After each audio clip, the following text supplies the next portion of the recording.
Supervisor Hagan is here. Supervisor Thomas is present. Supervisor Prochnow is here. Supervisor Gilbert is excused. Supervisor Larry Bjork is here. Supervisor Bauer is here. Supervisor Wolf is here. Supervisor Hartung is here, and Chair McCullough Here. is here. All right, on to approval of the minutes. I would need a motion in a second. Supervisor Steen moves, Supervisor Morehouse second. Oh, Supervisor actually Lyons seconds. A little quicker off the mark there. And Chair McCullough, it should be for the July 30th and August 22nd, Oh, thank you. 27th county board meetings. Does that work for you, Supervisor Steen and Supervisor Lyon? Great. Any speaking to the minutes? Hearing none, all in favor? Any opposed? Motion carries, minutes passed.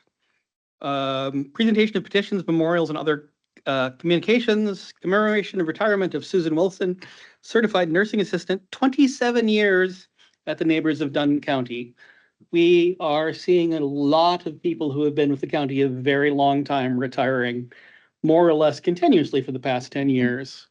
Good luck to them and sad for us. All right, public comment. I do not have anything that I got online. I recognize pretty much everybody in the room. Great, nobody's on the sign-up sheet. Appointments, we have one. Fair board, I need a motion in a second. Supervisor Prochnow moves. Supervisor Wilsey actually seconds. Man, there's a lot of seconds tonight, good. Any speaking to the motion? Seeing none, all in favor? Any opposed? Motion passes, appointment is official.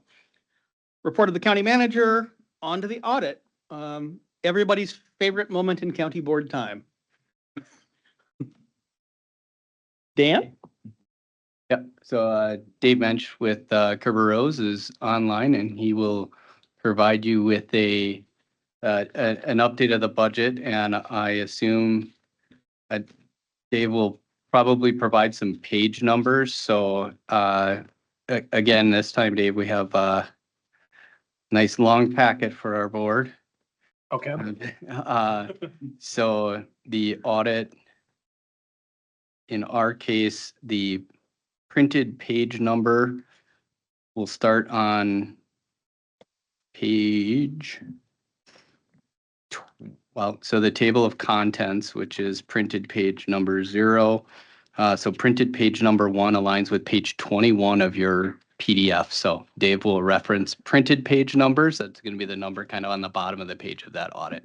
Yeah. All right. Okay, sounds good. Well, thank you, Dan.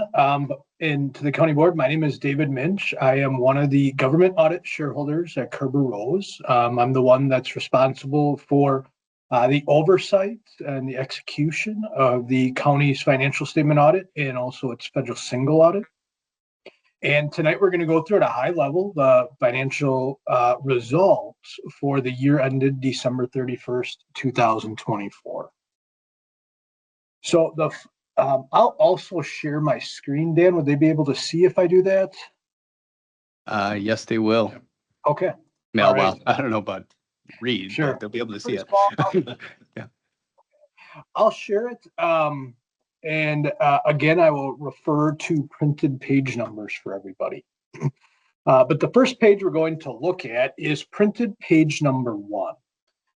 This is the start of the independent auditor's report. Essentially, this is why the county has an audit done, and that is to receive an opinion on your financial statements. Our opinion is listed on the second page on this page. The second paragraph on this page.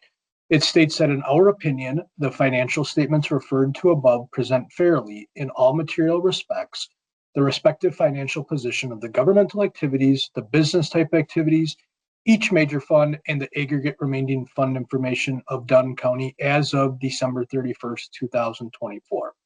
So you might be saying, Dave, what on earth does that mean? This is the highest level of assurance that we can provide on a set of financial statements. This is oftentimes referred to as a clean or unmodified opinion on the financial statements. So again, good news for the county to receive this type of opinion on the financial statements. The next page that we'll look at is printed page number 7. This is the balance sheet for all of the governmental funds of the county. And a couple things I wanted to highlight on this page, in specifically looking at fund balance.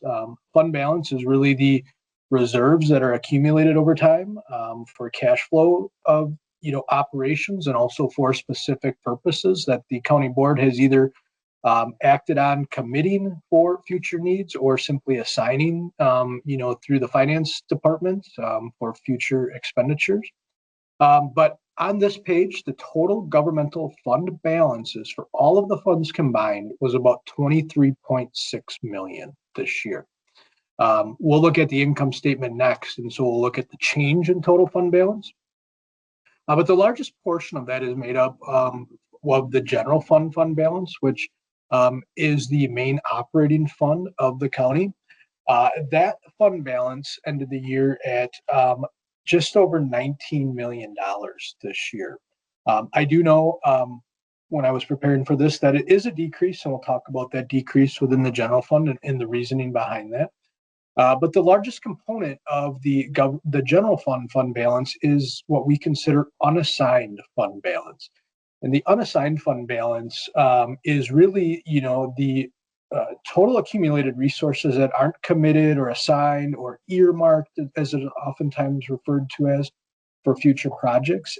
It's truly the money that has accumulated for cash flowing operations of the county. And so one thing we always get asked as auditors is, how do we compare to other counties? How do we compare to other municipalities? And what seems like a simple question to answer is rather difficult. Although, counties provide the same services, conduct the same sort of operations across the board to the citizens. The way that they run and manage their organization or their county is substantially different from county to county. Some are very debt heavy, when we look at it from an operational standpoint, and some counties have very little debt. The way that departments are organized and ran differ greatly between counties. But one thing we can do as auditors is really gauge, your unassigned fund balance to see how that compares to other entities. And so what we do is we take that unassigned number of about $14.5 million compared to the current year expenditures in the general fund. And at December 31st, that was approximately 45% of the expenditures that occurred in the general fund this year. Generally speaking, we like to see a range of anywhere between 25 to 35 to 40%, really just depending on the nature of the organizations. We've been recommending trying to increase that if possible. I think you guys are on the high level, so again, in a very good financial position. But if we do have the opportunity to increase it, it is really important. As things come up, future repairs and maintenance. We're still in a very high inflationary period. So, by having those reserves or unassigned fund balance, the county's, able to do repairs and maintenance or additional purchases that may fall outside of, the normal planned budget process. So, all in all, I think the general fund, as well as all of the governmental funds, are in a very strong financial position this year.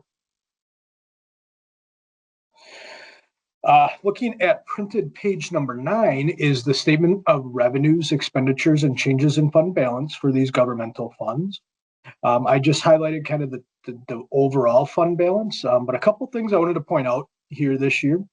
The general fund total fund balance decreased by just over $3 million this year. That decrease is largely driven by some budgeted transfers to the County Road and Bridge Fund, as well as the Highway Fund. Some of those transfers were budgeted for in 2023, but weren't actually made prior to the audit being issued. So we worked with Beata and the finance team and Sophia this year to get those trued up this year to get that money to the correct fund. So there was a total transfer out of just over $6 million. Most of all of that went to the County Road and Bridge Fund and also the Highway Fund. Do also want to comment on the County Road and Bridge Fund. This is really the first year that fund has operated as intended and really set up at the beginning of the year. So that fund did have, a strong operating year for the year ended December 31st. There was some long-term debt issued in there, to basically pay for or cover the cost of some road maintenance that's going on. But regardless, that fund ended the year with about 2.2 million in fund balance. And then overall, total fund balance is down about $979,000 this year. Next, we'll look at printed page number 13. This is the statement of revenues, expenditures, and changes in net position for the proprietary funds, or your business type funds, as they're often referred to. These funds operate on a different basis of accounting, meaning it's on the full accrual basis of accounting. So we record things like capital assets and recognize depreciation. We record the long-term debt on this basis of accounting. But just wanted to highlight on this page, there's a couple things that we look at from a proprietary fund standpoint, and I have them highlighted on my screen. I know it's probably tough for you to see, but about a quarter of the way down the page is the operating income. This is the income that's truly generated from the operating activities of these funds. And so I just wanted to highlight this. I think this is evident that these funds had a very strong year this year. Operating income in the Neighbors of Dunn County Fund was about $120,000. Highway saw operating income of about $443,000, whereas the Transit Commission did see a decrease or operating loss of about $593,000. Now, keep in mind, especially with the Transit Fund, a lot of those operations are subsidized in a sense by some federal and state grants. By government accounting standards definition, those simply are not part of operations. They're considered non-operating revenues. So if we look further on down the page, we look at the total change in that position. The decrease in the Transit Fund was down substantially. It was $282,000. Going back to the Neighbors of Dunn County, the overall change in that position was about $338,000 this year. Again, there's some federal and state grants that come into play in state funding. And then the Highway Fund ended the year with a change in that position of about 3.6. If you look right above that change in that position, you can see that transfer in of just over $3 million. So again, that's a combination of the 2023 and 2024 budgeted transfer from the general fund to help with the operations of that fund. Next, one thing I always like to point out to all the entities that I work with is what is your overall capacity or your legal margin for any new debt? In the state of Wisconsin, municipalities are authorized to issue general obligation outstanding debt of up to 5% of your equalized valuation that is set by the Wisconsin Department of Revenue. So that means that the county could have up to $273 million in outstanding general obligation debt. The net outstanding general obligation debt at December 31st was only $26 million, meaning that the legal margin for new debt is $247,000. So again, I think this is another very positive aspect of the operations of the county, whereas you're operating with a low debt load compared to what you would be authorized to incur. So again, another very positive aspect. Lastly, in this report, towards the back on printed page number 64, we have the independent auditor's report on internal control over financial reporting. As auditors, we're not required to audit all of the county's internal controls, but we are required to take them into account while we're planning and performing the audit. And anytime we identify a weakness, we need to evaluate it to see if it meets the definition of a material weakness, a significant deficiency, or simply another matter that we may note in this report, or simply make a verbal recommendation to the county on. Consistent with last year, we do have 5 findings that we consider to be material weaknesses. And we have had discussion with Beata and Dan on this. And, we feel with the new implementation of the new ERP system, a lot of these I think are going to take care of itself once that gets implemented. The county's reached out to us with some very great questions regarding, controls and processes and things of that nature to take into account while we implement that new ERP system. But I do just want to provide some context on these findings. The first one is the material account adjustments. Quite frankly, the county has an audit done to make sure that the financial statements are presented in accordance with generally accepted accounting principles. And oftentimes we have to post entries to make sure that we're in compliance with that. And so some of those entries were material to the financial statements. Some do, the larger ones are likely due, or they are due to the ERP system that the county is currently utilizing. Again, I think, through strategic implementation, this one will likely go away. It may not go away in the first year of implementation because there's a lot of things to work through. But I did just want to note, I did look, and the number of journal entries that we have posted over the last couple of years are going down. So, a very positive aspect, minimizing those journal entries and making sure that we're recording things properly. The next finding here is the financial reporting finding. And the county receives this finding because you, along with probably 95% of the other governmental entities that we work with, be it a town, village, city, county, school district, because you contract with your auditor to assist in the preparation of the annual financial report. Audit standards changed about 10 years ago, and they simply said you as management are responsible for the fair presentation of the annual financial report. If you cannot prepare it, you have two options. You can either hire a third party to prepare it, to provide it to your auditors, or you can contract with your auditors and you simply receive this finding as it is viewed as a deficiency in financial reporting. So again, this is just a reminder, although we assist in the preparation of this, ultimately you as management are responsible for the fair presentation of it. All of the numbers presented in the annual financial report are numbers that we get from the county's support, backup, and the trial balance. Next finding, this kind of goes hand in hand with that financial reporting finding. This is the preparation of the schedule of expenditures of federal and state awards. Since the county expends over $750,000 in federal expenditures in a year, you're required to have a federal and state compliance audit. And I will just note that we did just get that issued. So the county did meet the deadline for that reporting. But similar to the financial statement, standards say that you're responsible for preparing those schedules. And if you can't, you work with your auditor, which the county does, and we assist with the preparation of that. So again, more so a reminder that we're just assisting with these couple things. This next one, the lack of segregation of duties. The county's received this for a number of years, due to the fact that there's still a number of functions within the financial reporting and recording aspect of the control structure that are performed by one individual or a few individuals. And, when we evaluate kind of the processes, the segregation of duties simply isn't being done right now. I think with this new ERP system and the way that everything is being considered amongst implementation, that this is something that can go away or may go away with, proper controls that are being built into that new system.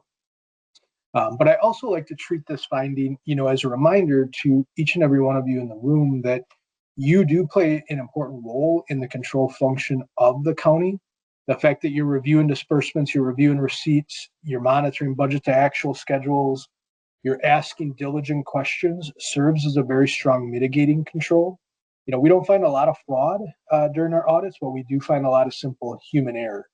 And the more diligent you are, the more, warranted questions that you ask catches a lot of simple human error. So again, just like to remind everybody that, your review, your questioning is very important to the internal controls of the county. The last finding that we have noted here is internal controls over cash. And this is a relatively common finding when we work with larger villages, larger cities, larger counties, when you have a lot of decentralized operations, and these decentralized operations have their own bank accounts. And so it's really important that we establish a control structure over, countywide over all of the bank accounts and make sure that those are reconciled on an annual basis. Again, this is a finding. I know we've had discussions with Beata and Sophia, and I think Dan's even been included on some of them. But prior to that, we were working with Kristen on this, but just establishing and revamping the control structure to make sure that there are effective controls over all of the cash accounts that the county currently holds. So with that, that's all that I have on the county financial statements today. I do just want to briefly comment on the management communication letter that gets issued at the conclusion of all of our audits. For the most part, this is a summary of what we said we would do in our engagement letter.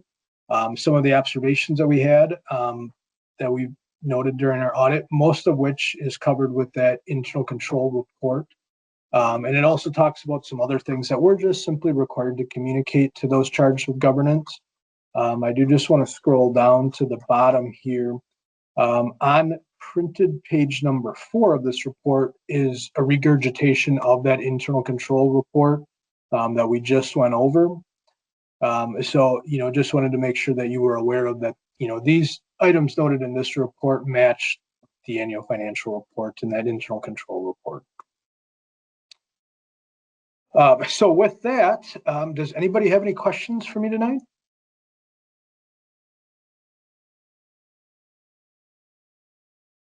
I'm looking around and I am not seeing any. Oh, Supervisor Barrier. This might be more of a Dan question, but the second document that was referenced, the 14-page one, is that in the packet? I'm not seeing it. Or am I just not looking in the right place?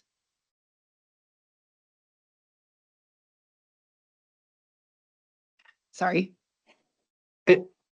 This may or may not be included. I just wanted to comment on it. Again, there's nothing in here that I really didn't cover. I at times have failed to at least address that we issue that, and then I get questions after the fact that that they were looking at another document that I didn't cover.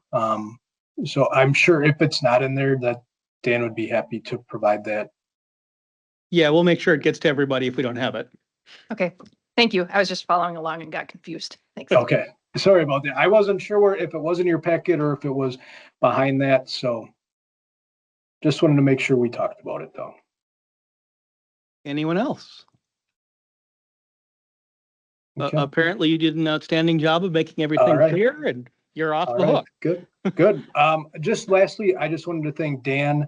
Dan was involved in the audit process this year, as was Kristen, as the entire finance team at the county. For those of you that aren't aware of the audit process, it is a lot of one-time a year work. And, it assumes a lot of the team members' time. We were able to get the audit issued timely this year. The questions that we asked, we got very prompt responses. So I did just want to acknowledge everybody's contribution towards getting the audit done. And the hard work that they did to assist with that. So. Great, thank you. All right, thank you. Have a great night. You too. Bye. All right, on to 8B, purchase orders over $40,000.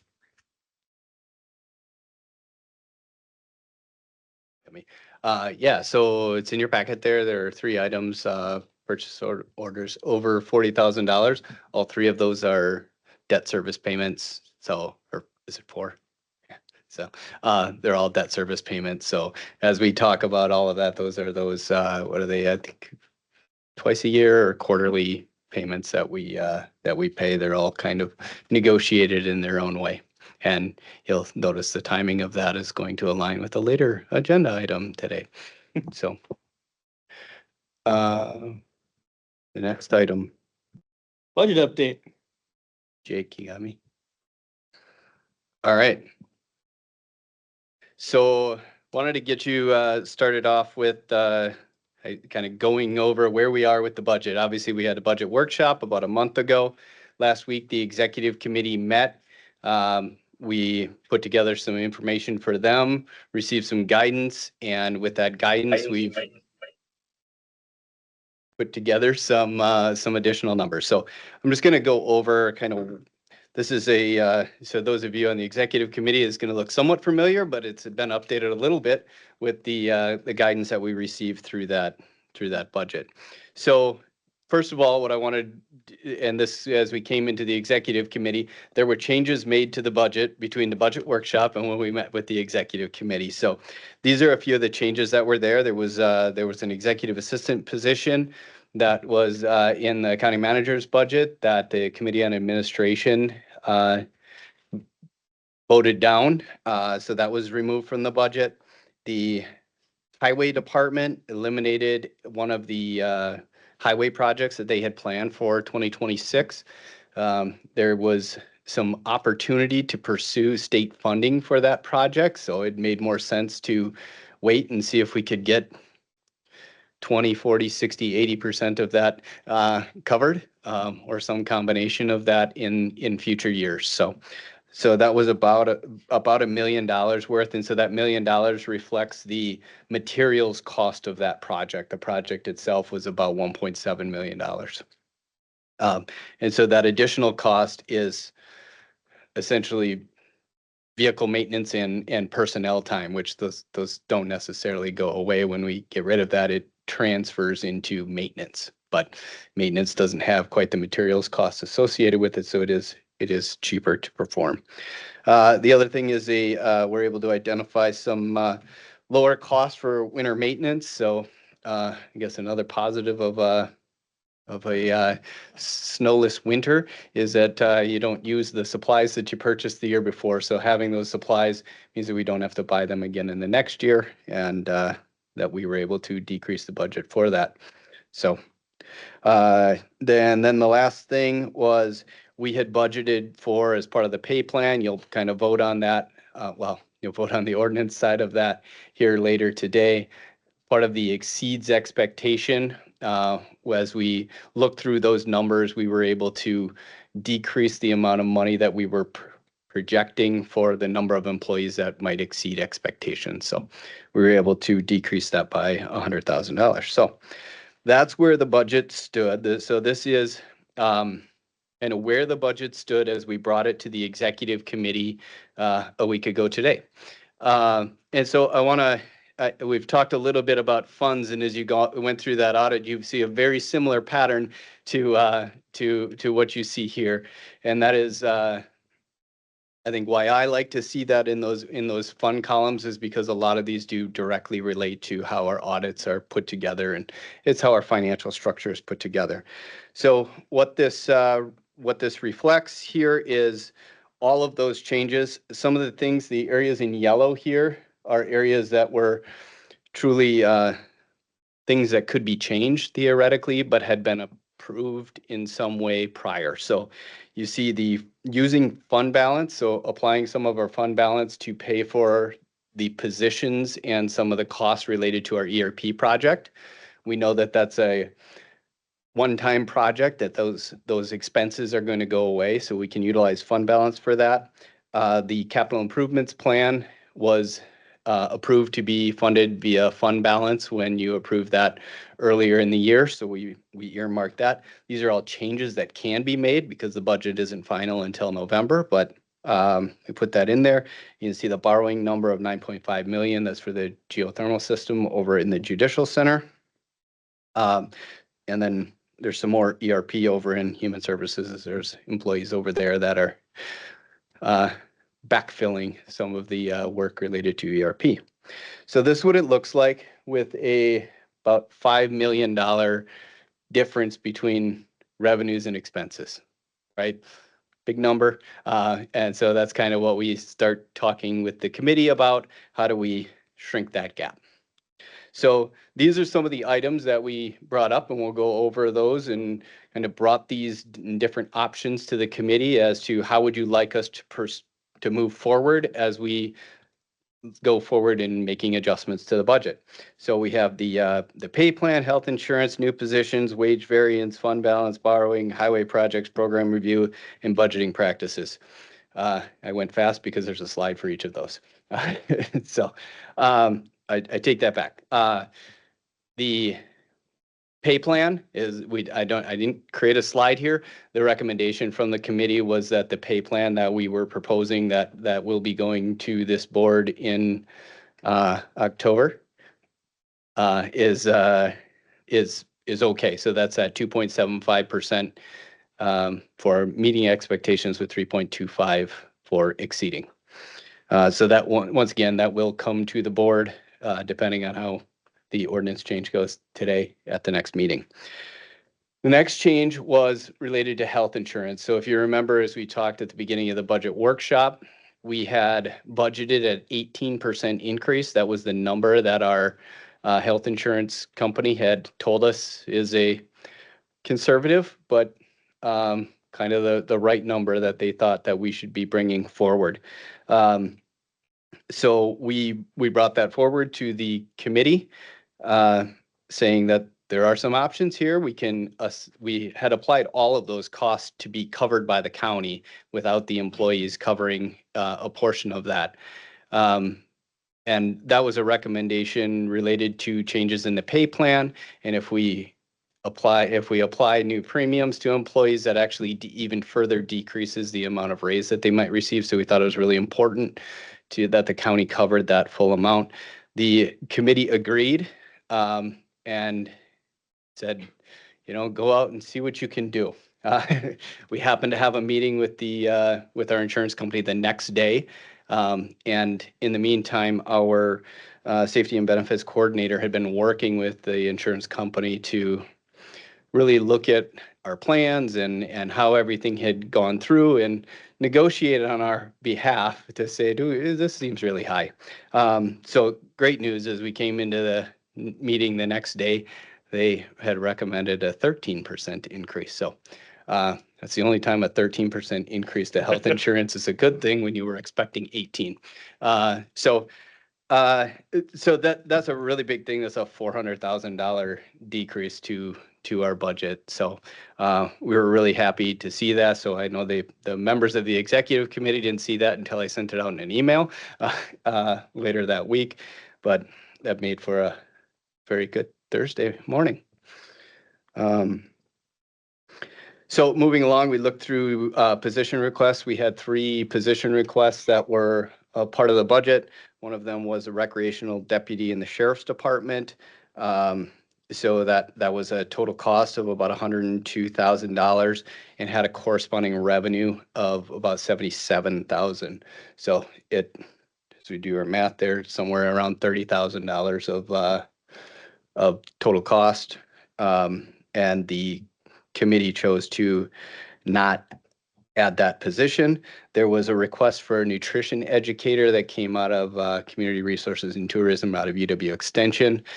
This was a replacement for FoodWise, which is a program that had been eliminated as part of cuts to federal funding. So that had been proposed as part of the budget. The committee chose to not move forward with that position. And then finally, there was a change to a new position of a dementia care specialist within the ADRC. That position would be 100% budgeted or funded through grants, and the committee approved moving forward with that position. All right, the next thing, wage variance, maybe the thing that's a little bit harder to describe or understand, but so this is a term that we use. I don't know that it's used elsewhere. You might hear employee retention type terminology around that, but what we really look at is the amount of money that we budget for our employees. What are the chances that we are going to spend all of that? So theoretically, what we propose in there is for every employee or vacant position that we have today, that position will be filled every day for the next year. And we know that that's not true, right? So as a person leaves The county, there's typically time before their replacement is filled. That is a time where we had budgeted to pay somebody that we don't have to pay somebody. That person then has a replacement. Their replacement is paid less than the previous person. Those things all kind of impact the difference between how much we budget and what our actual costs are. So when we talk about the wage variance, that's an amount that we budget to say, all right, we know we're not going to get a hit 100%. What's the right number, what that we're going to hit? So we have a lot of historic data on what that looked like. During the COVID times, we were hitting 6, 7, 8%. The neighbors of Dunn County was in the 20s in their difference between their budget and their actuals. We did budget about 3% last year. We are like right at that, to the point that it's a little on the scary side. So we made a recommendation to the committee that we felt like 2% was about the highest that we would feel comfortable with doing. The committee agreed to that, so we have applied that. So that amounts to, in the general fund, it's kind of hard as we go through that, and I think what's important about the wage variance and how we fund that is, if we budget for an employee in the neighbors and we apply a variance and they have a vacancy, we don't get to take the extra revenue from the neighbors and give it to the county. It doesn't work that way. It's all specific to those funds. So just to give you an example, that 2% wage variance is about $470,000 in that general fund column of the budget.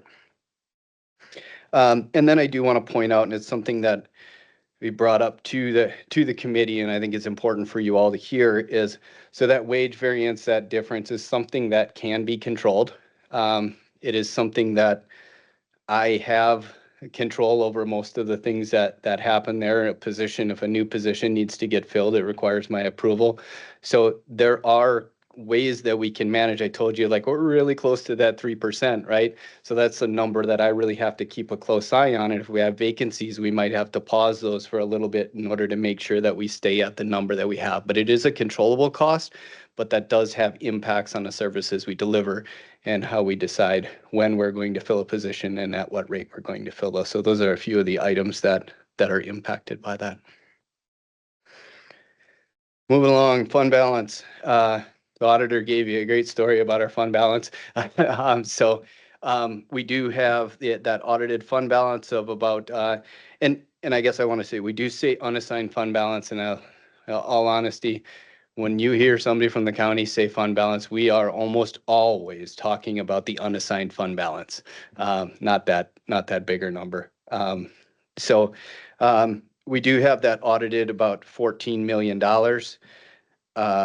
As we go through that, we have already in the year 2025 applied some of that fund balance. So you got to remember that audit is December 31st of 2024. We're now 3/4 of the way into 2025, right?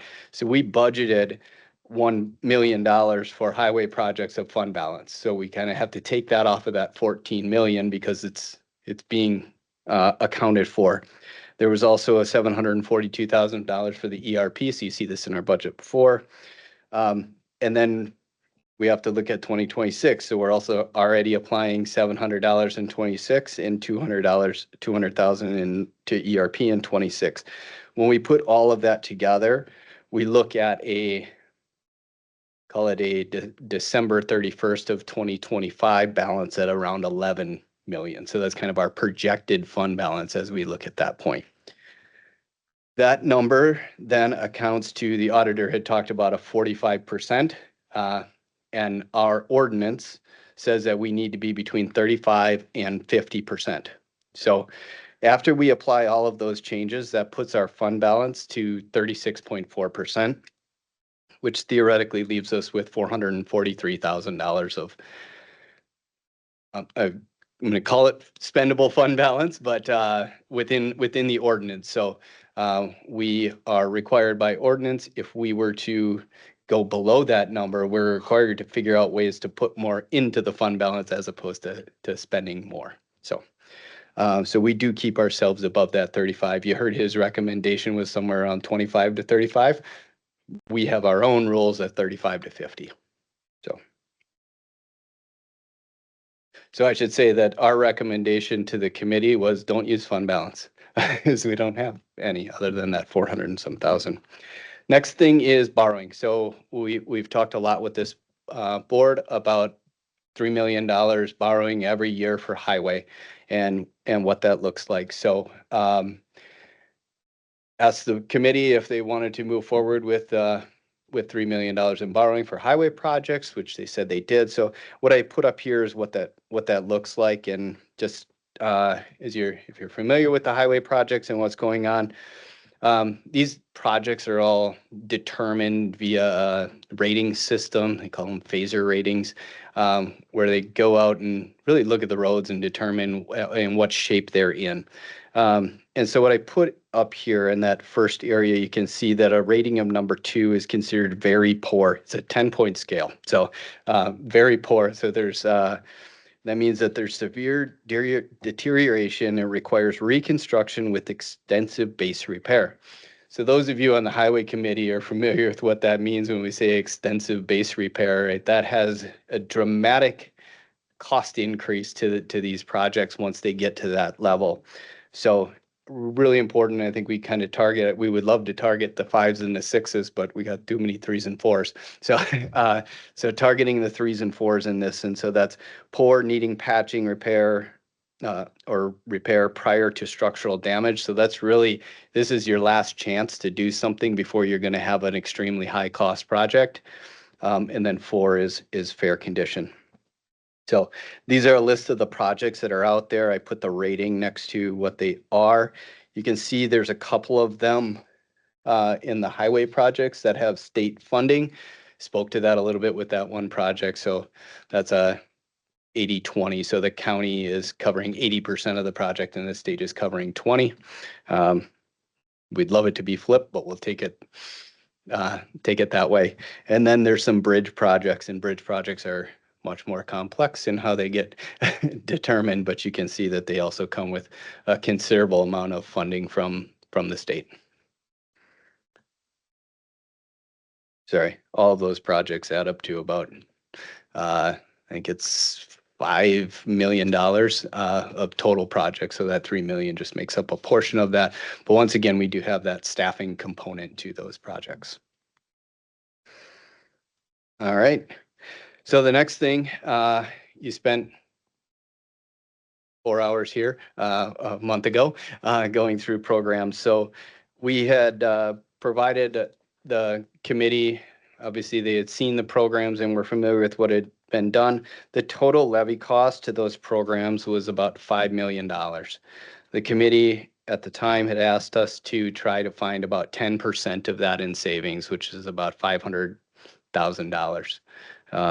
So, and I'll little sneak peek into the next slide, right? At that time, we were also projecting about an 18% increase to our benefits. So we had some better changes there. So that work is still yet to be done. Department heads are going to be providing us with kind of a further breakdown, some more details of those programs and where they feel that there is some opportunities. To me and a budget group that we've put together tomorrow is when we are going to receive them. We're going to get together here quick and go over all of them, make sure that if we need any changes or adjustments to them, and then we will gather all of that information and we're going to bring it back to the executive committee to decide which options they would like to move forward with on October 1st, which is a different day for the executive committee. Buys a little time as the budget needs to be completed and published in the newspaper by October 9th. So that's what we're looking at doing there, is to try and identify around 500,000. And then lastly, and you'll see some other items related to this on the agenda later today. One of the things that we were looking to do is to implement more robust fund balance policy. So you'll see a copy of a draft policy in there that really looks at all of those funds and how they can maintain balances. And so one of the best examples of this is the Human Services Fund. So we have a practice where we take any revenues that the Human Services Fund has at the end of the year, and we move all of that over to the general fund. And what that has is an impact, and it impacts anybody if you've been a part of a government budget and maybe even in corporate budgets. When you go under your budget, you didn't do well. But the problem with that is that isn't necessarily true. When we create our budget, it is an estimate of the expenses that we are going to have in a year. In some places, there are anomalies. There are unexpected expenses that happen over time that lead to us needing to use more funding. And Human Services is a great example of that as we talk about their out-of-home placements. These are costs that may happen, may not happen. Human Services had one in 2018. They did not have another one until this year. Those costs can be $1 million for one person, right? We don't want the Human Services Department to budget them $1 million every year just in case that might happen. That's what a fund balance exists for.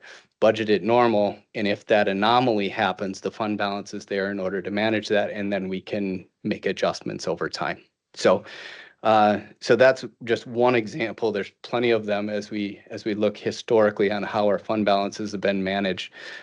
So we feel like implementing that fund balance policy into these different funds will enable our managers to be able to budget a little bit closer to the margins without providing as much padding within their budgets in order to handle an anomaly that may come up, and recognizing that that's the reason for a fund balance.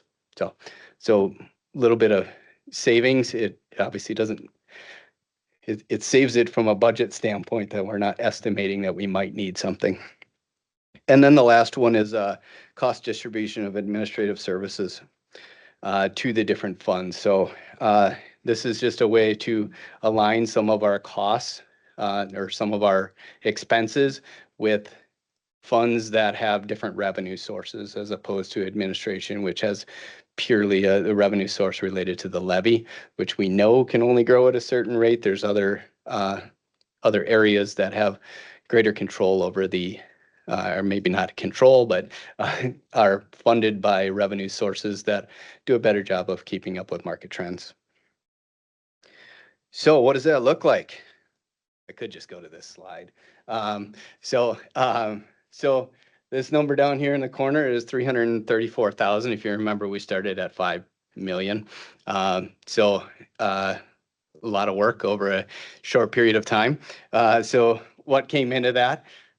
Just this week, we received final numbers on our levy limit. So the levy limit worksheets were just released this week. So we were able to do that and make sure that we have the exact number there. Along with those same things, our state aid numbers and other numbers were also just released this week so that we have the exact numbers there. In this case, as we budget, we give you a conservative number, we have the real number. So each of those revenue sources have gone up $20,000, $30,000, but they add up. Hey, I know $20,000, $30,000, but I use these numbers a lot.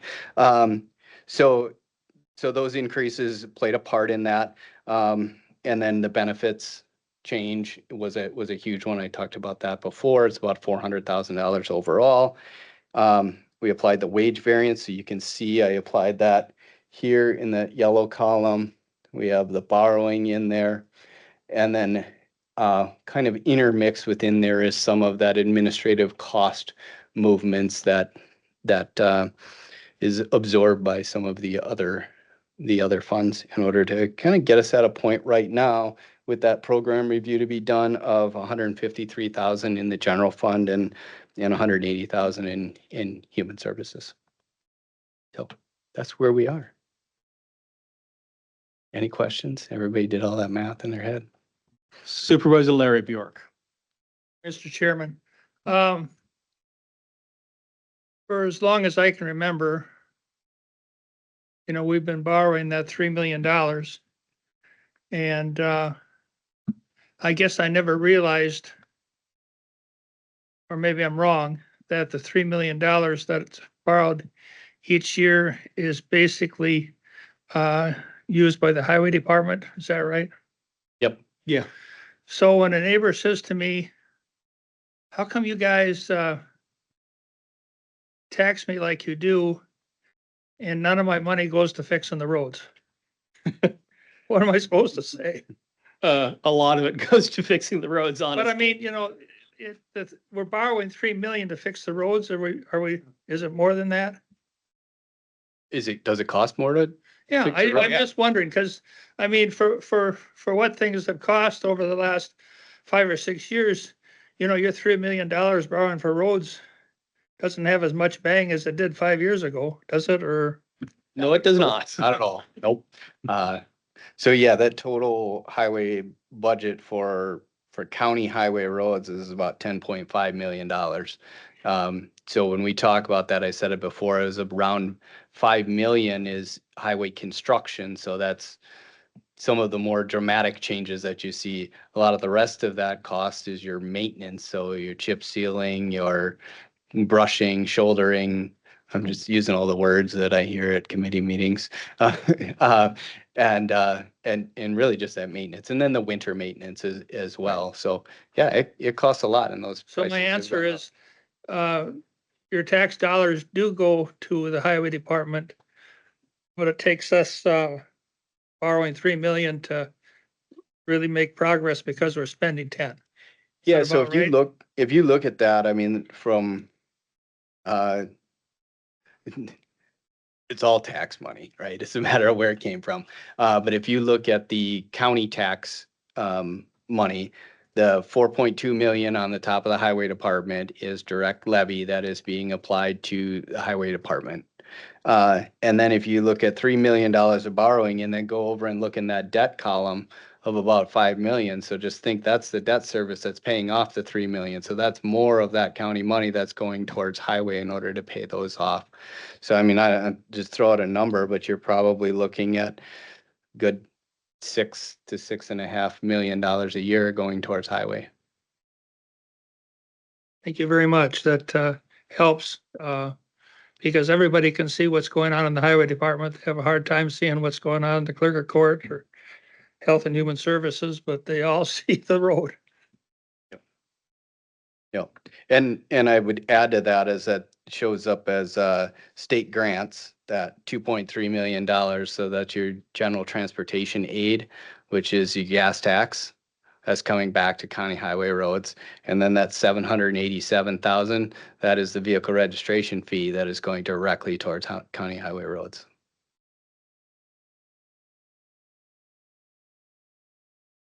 Anyone else? Thank you, Supervisor Bjork. Okay, I will note that we've now got 26, if not under control, in sight.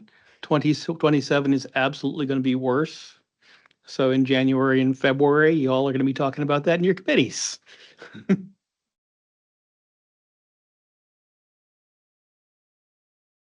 That's it. All right. Reports of departments, District Attorney's Office, DA Nodolf, come on up.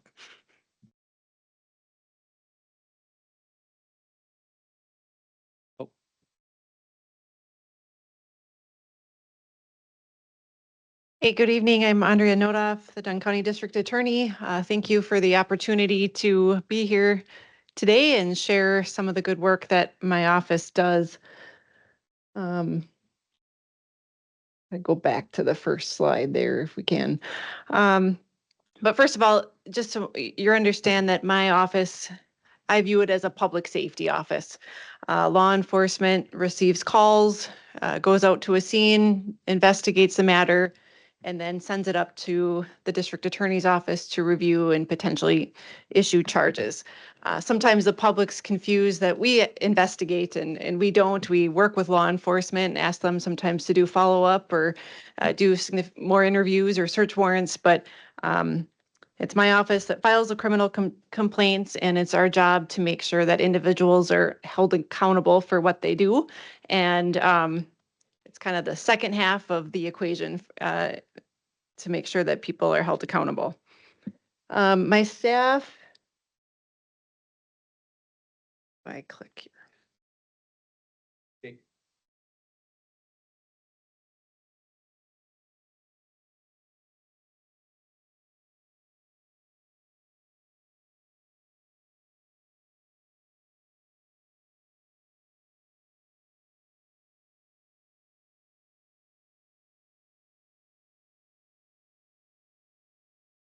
While he's working on that, I've held this position since 2013, and before that, I was the prosecutor in Russ County. And we have, I'm going to flip through it without the slides, but we have 5 prosecutors in my office, including myself. So myself and then 4 assistant district attorneys. We are all state of Wisconsin employees and paid by the state of Wisconsin. And my office then has 6 office staff that are funded by Dunn County. So there's a front desk secretary, 3 legal secretaries, 1 assigned to each prosecutor, and then 1 legal secretary is shared between 2 assistant district attorneys. And then we have an office manager and a half-time deferred prosecution coordinator.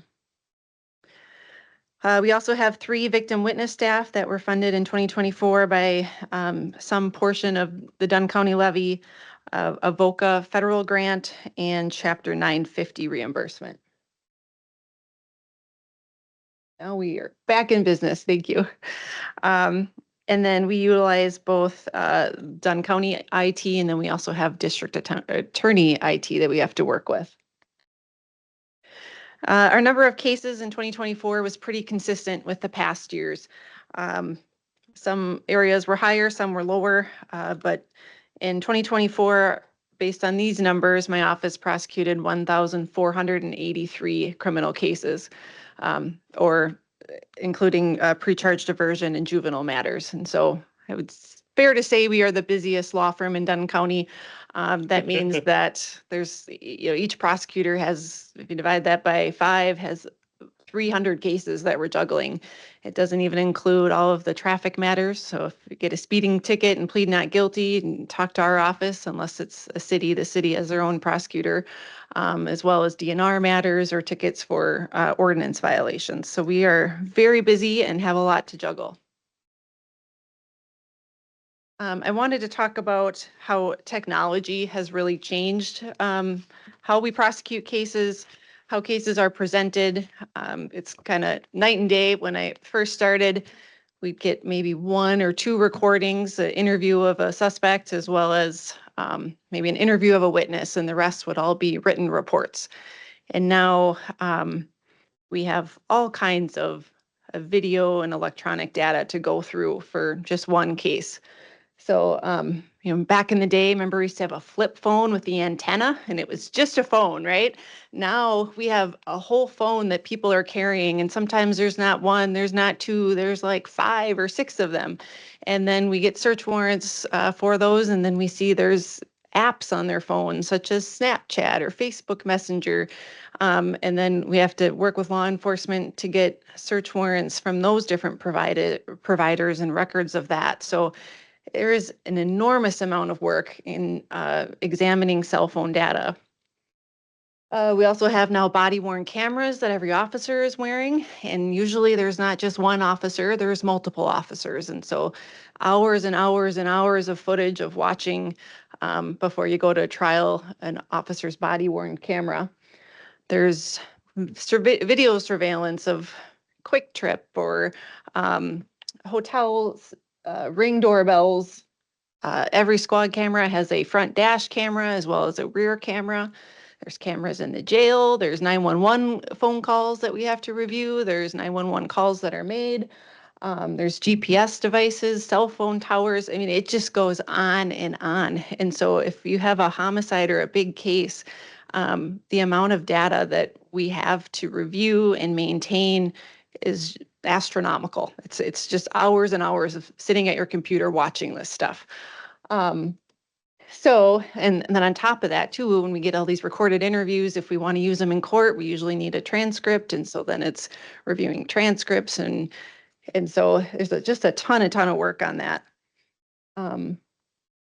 So I wanted to go through a case that involved some technology. It wasn't as big as some, but it was a pretty big case as far as technology. And that was an armed robbery down at the Circle C gas station. I think it has a different name now, but off of South Broadway there. So at 9:15, a suspect came in and robbed the gas station, held a machete to the store clerk and said, "Give me all your money. Don't call 911." So emptied the register, gave it to the suspect, and left. Law enforcement really didn't have many leads. I didn't know.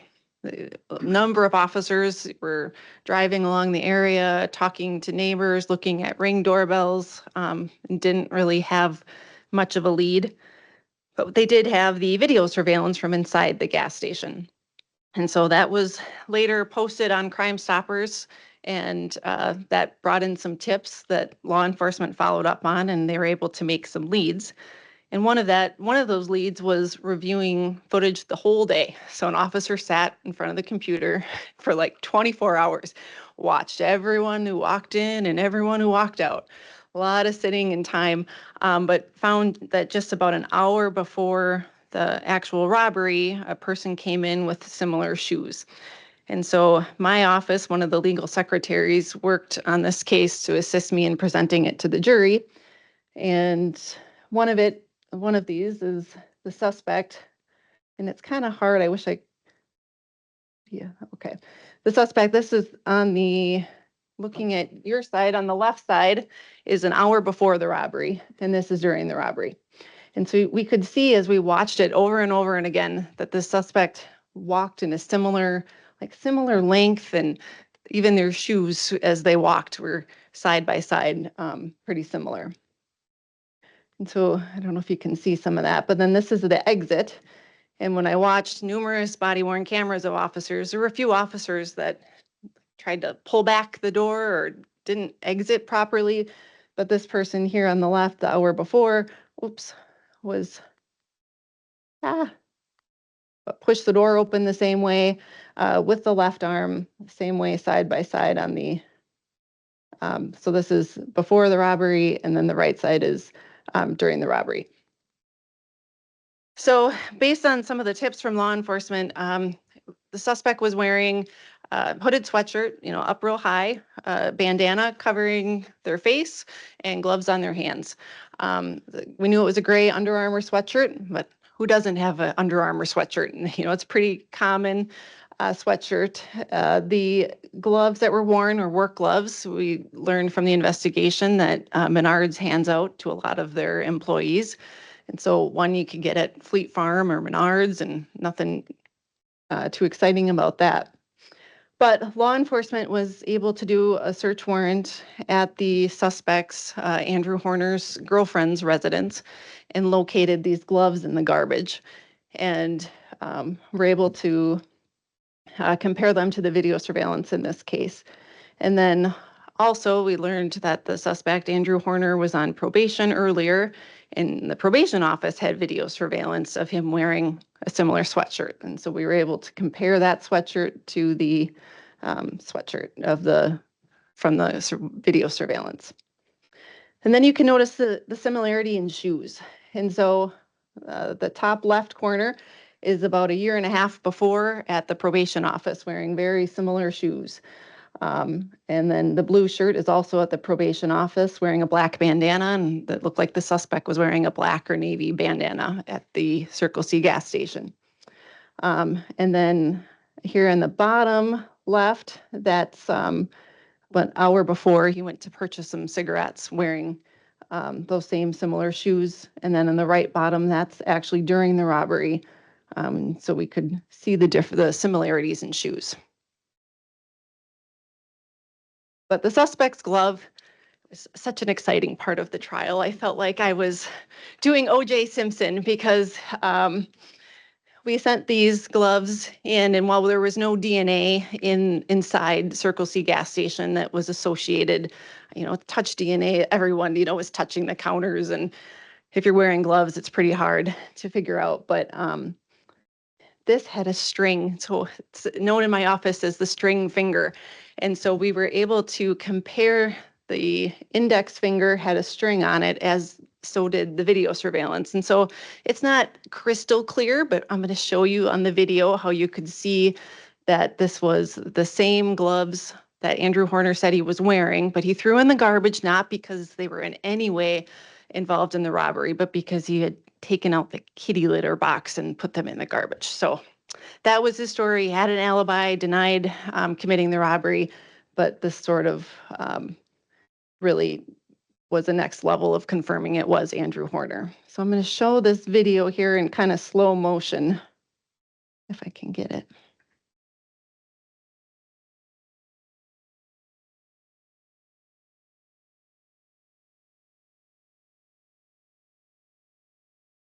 It's hard to see, but you can see this little string kind of come up. And so one of the legal secretaries, put these arrows in and put it in slow motion, how you can see that defect in the glove. And while I had the officer testify, I put it under the like, it was called the Elmo. It kind of blows it up. And then I had him shake the glove so you could see that string go up and down just like we could in this video.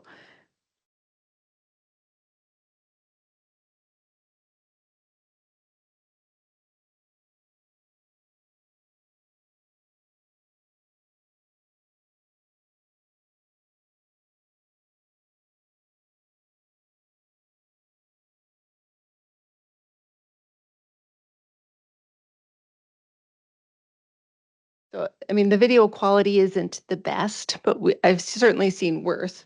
But, we were able to see enough with that string, especially on that part there when the string's really up as he was pointing at the cashier. So I'm going to move forward on to the next. But ultimately, the jury ended up convicting the defendant, Andrew Horner, in this case, because really what I had was the video surveillance and then the similarities that law enforcement did based on finding those gloves and then really zooming in and looking step by step at I can't tell you how many times I watched that video surveillance of the robbery. This defendant had a very long criminal history. And so while it was only $877, he was sentenced to 15 years in prison.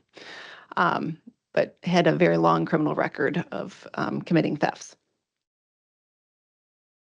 So, does anyone have any questions? That's a really brief jump in, but certainly my office, I think, does a really good job. When I wrote this report, it's you're busy during the year, but when I wrote the report, I was, wow, we really, I think, had a lot of jury trials and had a lot of success.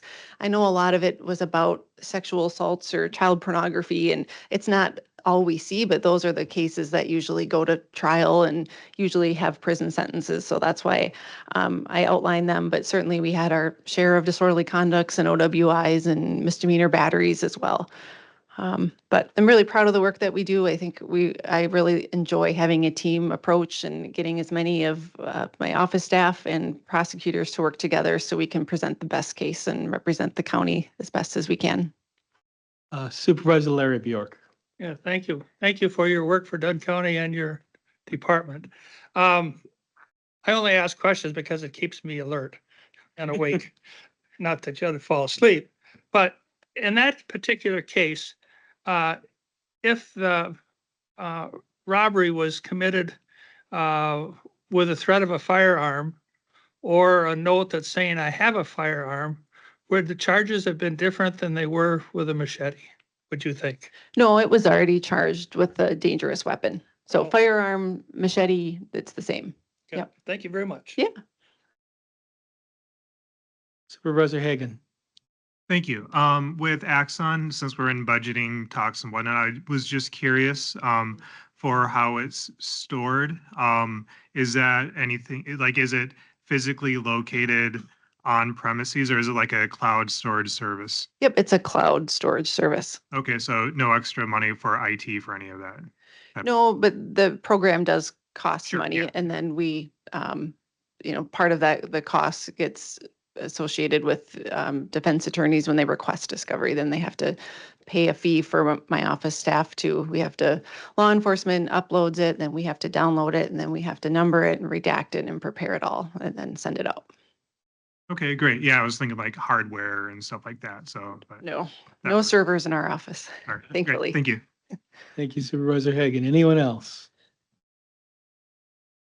That looks like it. Thank you you. so much. Treasurer's office.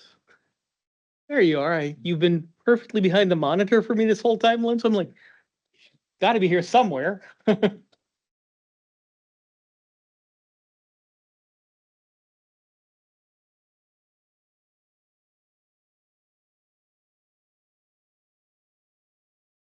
treasurer's office.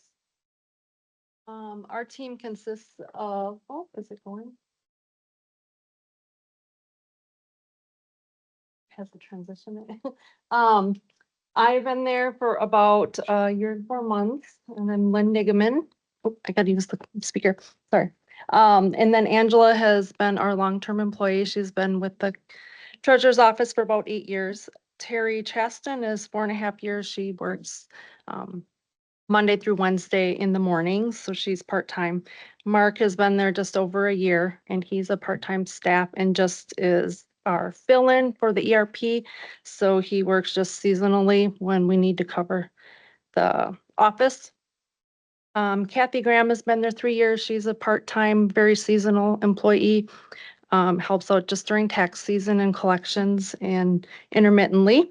And then Laura is our newest staff. She is the Wednesday through Friday person that works 20 hours. Okay, our primary duties in our office obviously is real estate tax preparation, tax collection, delinquent tax collection. We work with Corp Counsel to do all the in rem when properties reach their status of being greater than 2 years delinquent and they get all the proper notifications. We do all of the funds that the other departments receive. They bring them to our office and we process them to the bank. Approve all of their transactions that they're in our SAP system. And then the investment of the county funds are handled through the treasurer's office. And we do the bank reconciliations. The changes and challenges since last year. The treasurer's office had a tax software upgrade, and that was working with the same vendor that we had, but it was moving it to the cloud-based system. However, it was very different than what they had said it was going to be. So we had a lot of challenges of learning the new screens and the way everything was laid out. It was a little bit more scrolling and less efficient, I think, but we worked through that. The plus with the tax software is it's integrated with our credit card processing. So value payment services basically is also integrated with the public portal. So when the taxpayers go online, they're actually pulling up their tax bill. They can see that and process their payment by selecting their installment amount and paying it. So that has been working quite well, other than people are struggling to get through if they're using their mobile. It's a little harder to find all the selection buttons. In June, the VPS is our credit card processing, the county-wide people. Some of the departments added it and we had a few other changes with that. So that was a little bumpy road, but we have that all mostly worked through. August was the new phone system, and then we work with the municipalities who collect their first installment, and that requires them to be on the same tax software that we're on. Previous to this current upgrade, the software screens that they seen did not match ours. Now they will. They just started training in the practice URL site for them. So hopefully they're trained a little bit before we start our December tax collection. So we will be doing some training with them in October, showing them, making sure they don't have any questions on getting around through all of that. And then October 20th, we have our bank conversion. Bremer Bank is part of the old National Bank, which if any of you bank with Bremer, you've been getting notices at a personal level also. We're hoping that goes seamless, but all these changes, there's always hiccups that come along.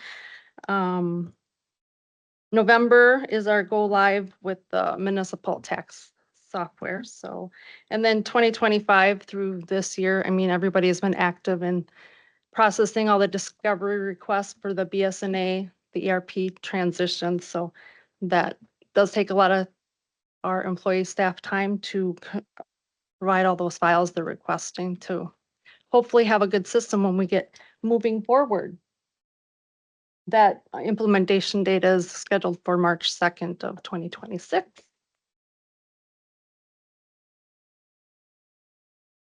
And then obviously the biggest part of our office is the taxes. So these are just some tables that kind of reflect the different jurisdictions that we do taxing for and kind of where their levy amounts are. And then what the net looks like between the 3 different years I provided there. So with the tax world, we're always collecting the year after. So 2024 was collected in 25. So those numbers reflect the current year.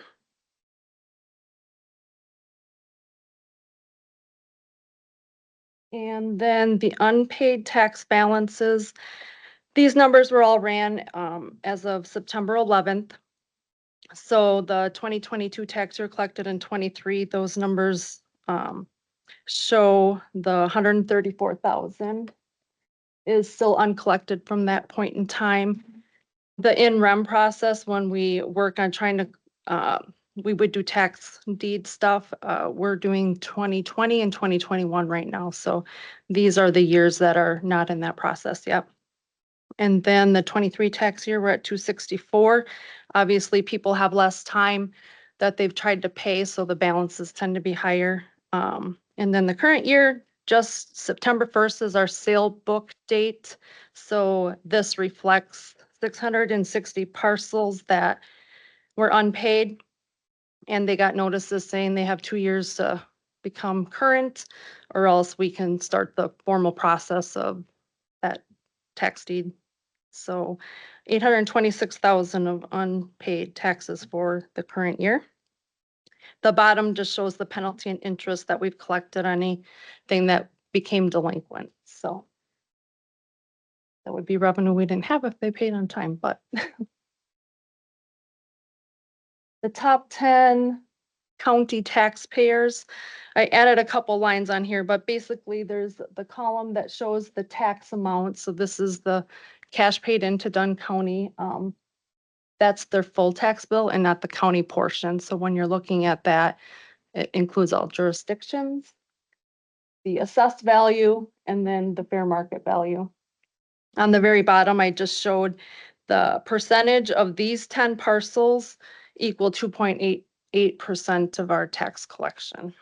So.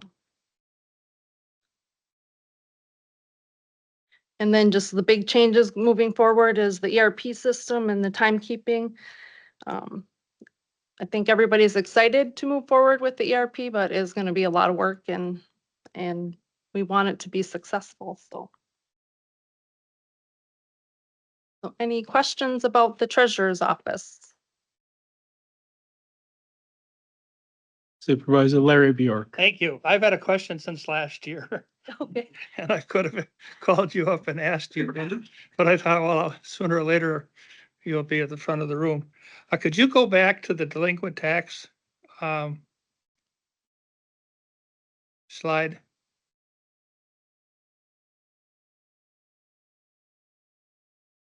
So show me there.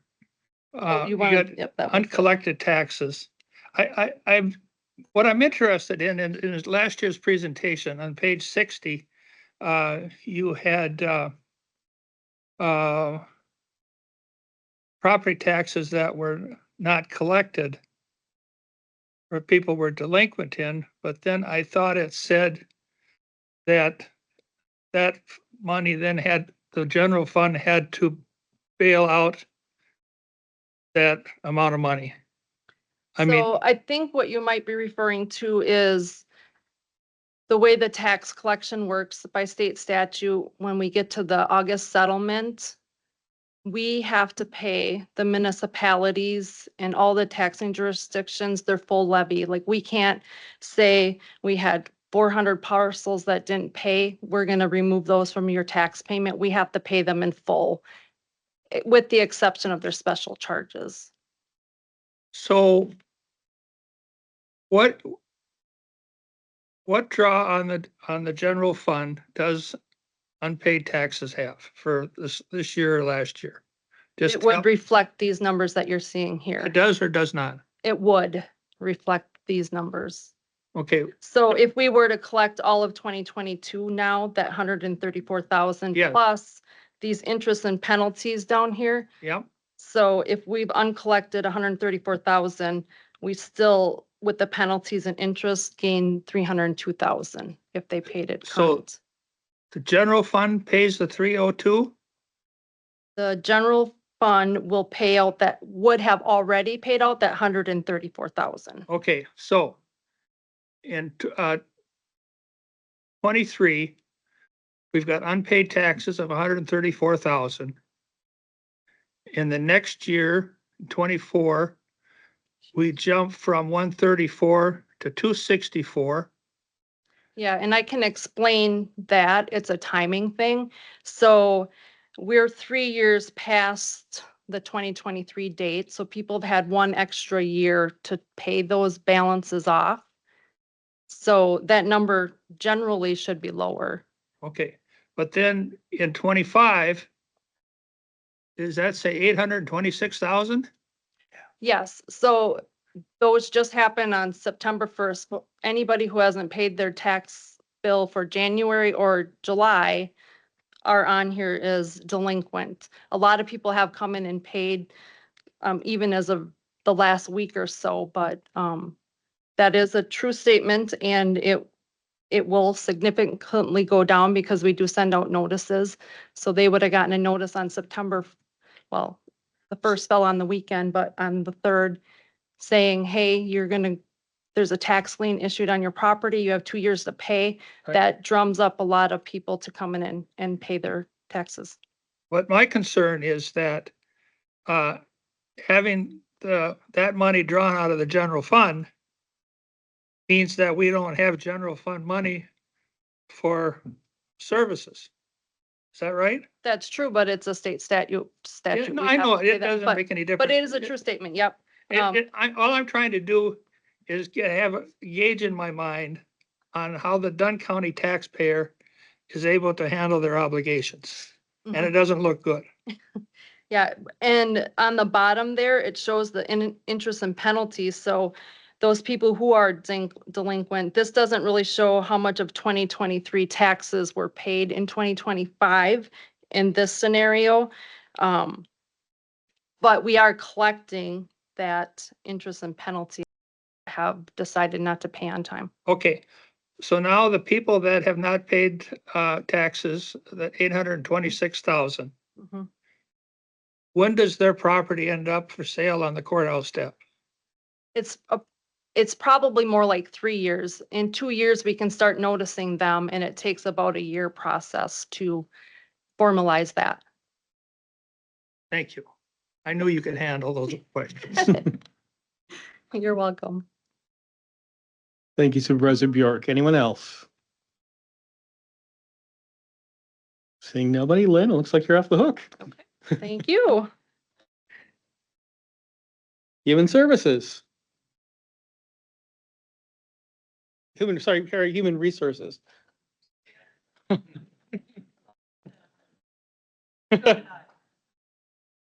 Mea culpa. I had the Jenna part right, but brain hiccup. All right. Well, thank you for the opportunity tonight to speak to what we're up to in human resources. I will say that, at least since I've been here, Human Resources hasn't provided any sort of a formal annual report. So this was really my first time. Therefore, if you have any feedback on the written report or any information that you would like to see included for next year, please let me know. Okay, so here's our team. We have had some really recent changes with my adjunct appointment to assistant county manager. But essentially, our team is kind of broken up into two units. The first being managed by Sarah Stansberry, and that's really our core HR functions. All things HR, when you think of recruitment, when you leave administration, policies, and really those core HR functions. We also here at Dunn County have payroll, benefits, safety, and risk management that is housed under our HR division. That is not always the case at other organizations, but it is at Dunn County. So that is our other unit that is managed by Rachel Bach. So she manages our payroll specialist, Lisa Reed, and our benefits and safety coordinator, Patty Isaacson. Our two HR advisors that handle the core HR functions are Malia Nabifeld and Sadie Bigd. With my adjunct appointment to assistant county manager came my oversight, came with it of oversight of Krista Vind, who is our digital media and communications specialist. And so although she's not in the HR team per se, she is managed by me. So you have that shown here. My allocation for assistant county manager duties is 0.25, and then 0.75 is considered HR director duties. So we are still, we're a month in, figuring out that balance ongoing, and so far enjoying learning new things. I won't read all of these off to you. They are included in the report, but these are really those core HR functions that I was speaking to earlier. Recruitment, position control, talent leadership development, leaves and accommodations. We also are responsible for collective bargaining process here at the county. We have one collective bargaining unit. That is our law enforcement. Also lots of policy development, employee relations. That's, anything, any employee complaints, disciplinary matters, policy violations, things of that nature. Again, we also have additional functions within our HR division here that aren't not necessarily considered standard HR functions, but that includes benefits administration, payroll administration, safety and workers' comp, as well as risk management. So today, to highlight one function, why don't we talk about payroll? Everybody loves payroll. So I had a conversation with Dan about, okay, what area should I highlight? And we landed on payroll. And so I won't read this for you, but in working with our payroll specialist, Lisa Reed, she was willing to provide a little quote on if you had to describe what you do here as a payroll specialist, which is a lot. And we'll kind of go through that here. Really, payroll touches almost every single thing that we do in the HR division. If you think about new hires, you think about separations, leaves of absences. And so all of those numbers that I had reported or provided in the report, you can think at some point or another, it impacts payroll administration by maintaining the data within the system and plenty of other steps along the way.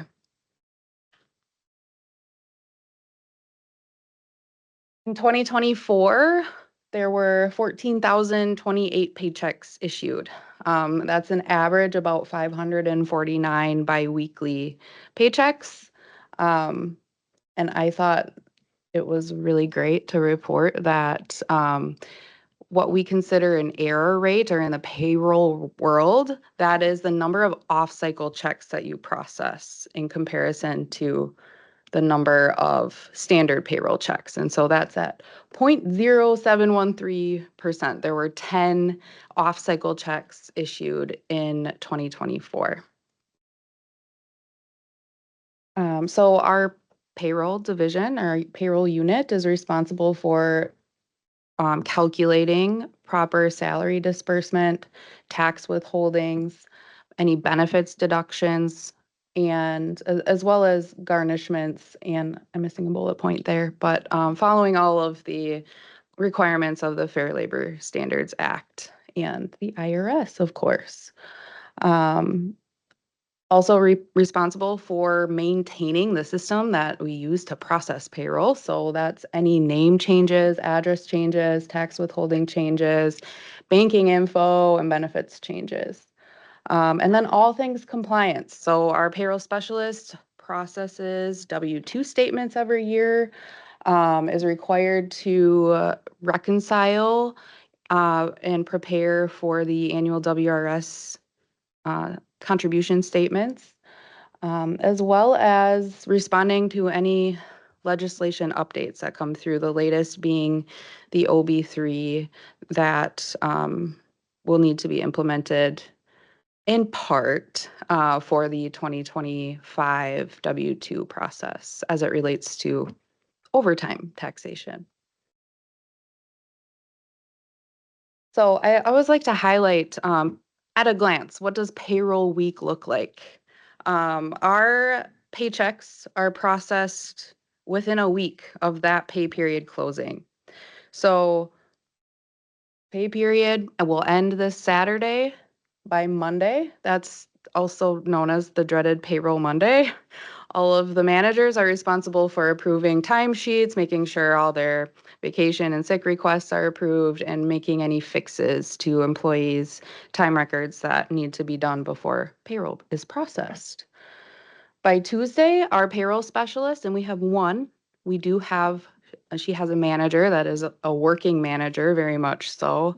But one payroll specialist begins the process. I know that's really small, but we have a payroll checklist, and that includes 68 steps from start to finish until we can actually send that file to the bank.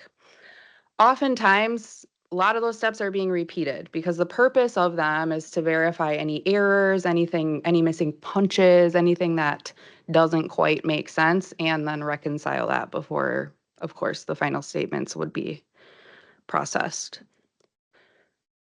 And there are 137 unique pay codes that are configured within our payroll system. And so our payroll specialist is responsible for reporting and reconciling and making sure that all of those make sense, making sure that each of those pay codes is working and calculating as it should. So she can start her process by Tuesday, and then by Thursday at noon, it needs to be ready to go to the bank. So essentially all of that takes place within Tuesday to Thursday at noon. And then it's payday on Friday. So we talk a lot with department heads and managers about trying to get ahead of making sure that payroll Monday is easier for them and they're able to reconcile any timekeeping questions or changes ahead of that. But we are really looking forward to the new timekeeping system and hoping that that can help managers gain some efficiencies as well as our payroll team. One of our main accomplishments in 2024 as it relates to payroll, aside from everyone getting paid on time, is that we hosted a training for managers surrounding the payroll process and timekeeping. And really the goal of this was to give them as much context and tools as they can to help that process go more smoothly.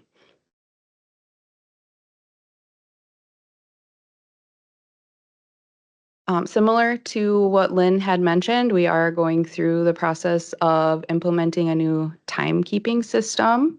And we'll also be implementing a new ERP. So timekeeping is where all the employees will punch in and out, will submit their leave requests, all that good stuff. And then our financial system, which will be BS&A, is what payroll will be processed through. And so really implementation of two different systems. And so our team has been and will continue to be prioritizing that project and spending a lot of time on transferring what we have now and setting it up for success in the new system. Again, a lot of work to be done as it relates to the OB3 bill and specifically relating to overtime and how that's reported. We will need to basically break apart what is now one pay code into two different pay codes and ensure that those are tracked properly, and need to make sure that that's set up correctly for the new systems. And then also continued cross-functional support. Our payroll specialist does also provide a lot of reporting for requirements from grants, for the audit process, and a lot of collaboration between finance and IT.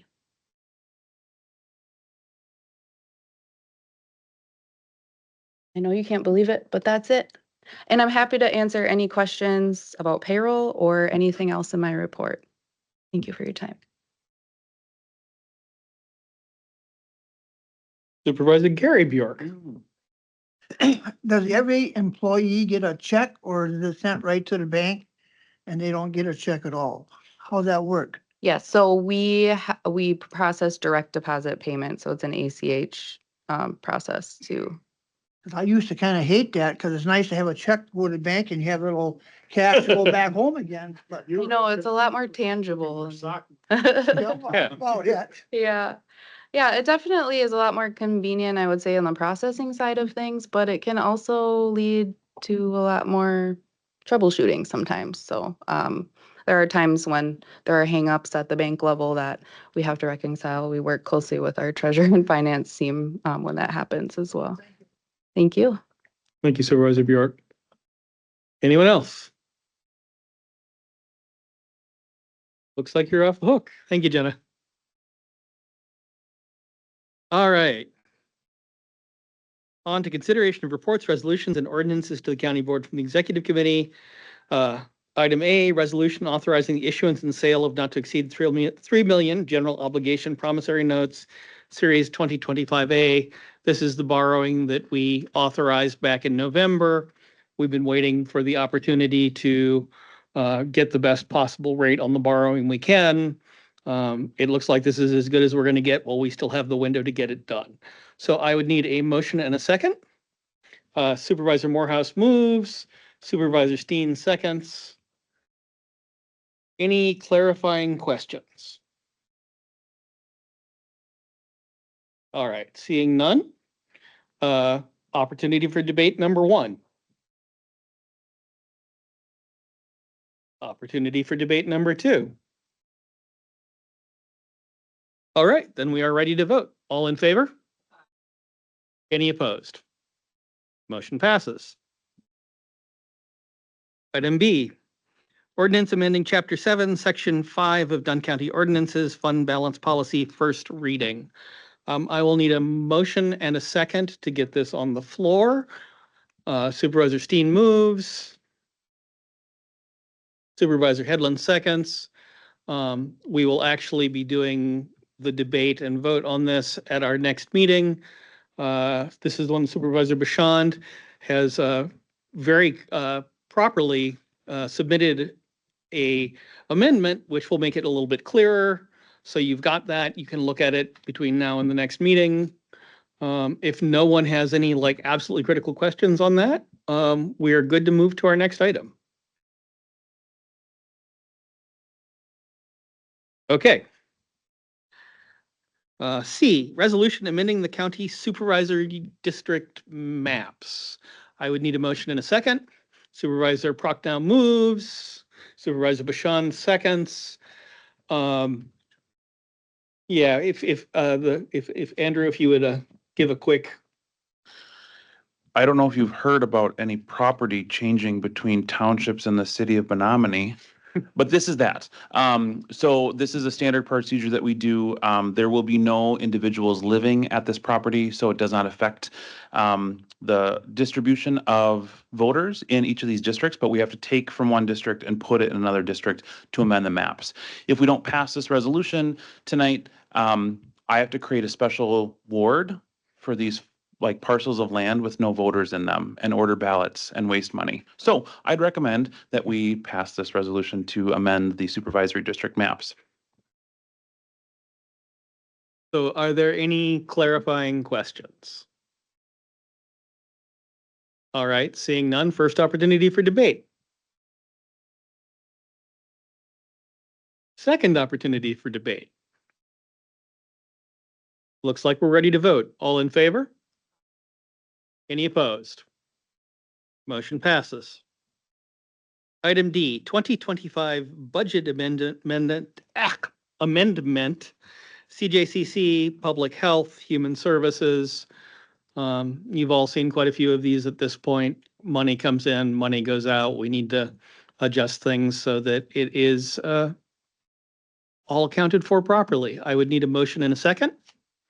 Supervisor Bauer moves, Supervisor Bashan seconds. Are there any clarifying questions? All right. First opportunity for debate. Second opportunity for debate. All right, we are ready to vote. This one is a roll call. If the supervisors will tap the screen and participate in the vote that is open. While they're doing that, Supervisor Story, since you're joining us online, if you're able to, we'd like you to cast your vote verbally on whether approving the budget amendments as presented.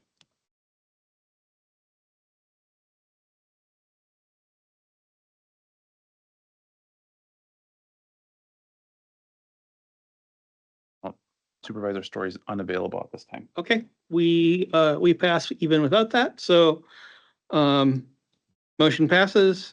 On to 11, consideration of reports, resolutions, and ordinances coming to the county board from the standing committees.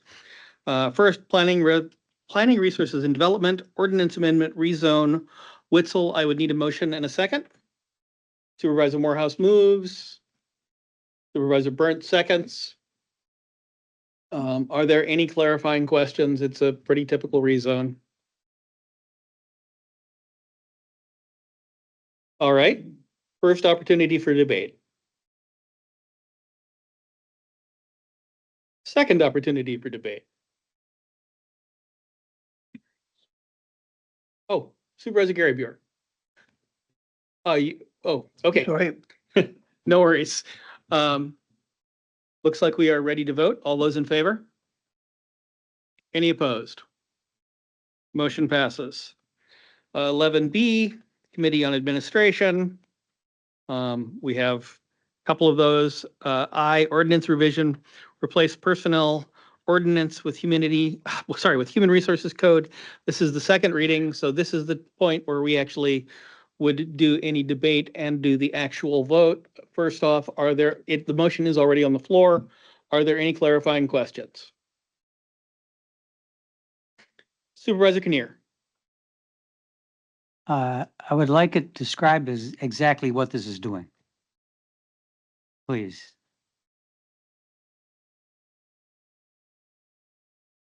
So there are a bunch of changes, obviously, to the personnel code.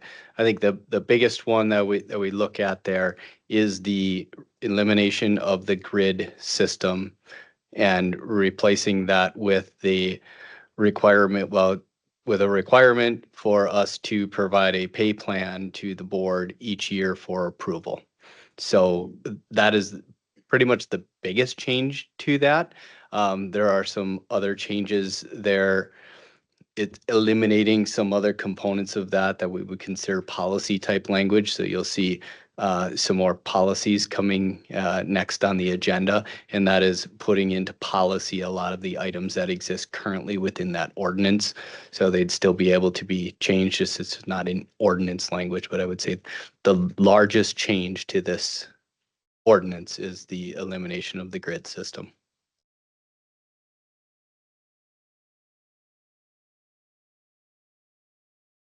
Thank you. Any other questions? All right, on to debate. First opportunity for debate.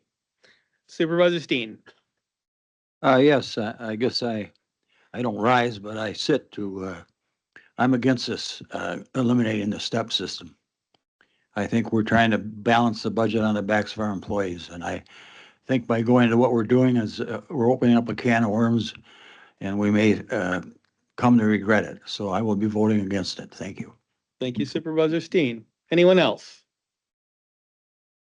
Supervisor Kinnear. Yes, I hesitated to even comment on it, but the basis behind it is pay for performance, which I agree with. I think the evaluation system the administration has come up with is excellent. I have trouble supporting this because the evaluators haven't really had enough chance to practice to do it, to give raises to the people. Now, I know this isn't directly what this is related to, but I think it effectively does it. So 25% of our managers have only been here 4 years or less. And I think it would be better if they had a year to go through this new evaluation system before it got applied to their pay for people. I also think that if an employee disagrees with their manager, that they should have recourse to actually have some written comment within that. And that isn't part of it. This can work really well if you start out right. There's a performance-based pay for county governments research that was done, and one of the things they say is a well-crafted and executed performance management system that incorporates best management practices designed to thoroughly and constantly review the system's efficacy and fairness does have the potential to create high-performing, more mission-driven, linking employee performance to organization results. So it says it can really work well. However, it says if organization cannot or will not make the necessary investments for all that to be true, a poorly administered system will do more harm than good. So I'd like to, and I don't know if this is really the place to do it, but I don't like the way that we've set up the pay for performance in such a short period of time. So I can't really support this. Okay, I think that it is probably worth addressing that the way the pay for performance system is set up is going to be built through the policies that come after this particular vote.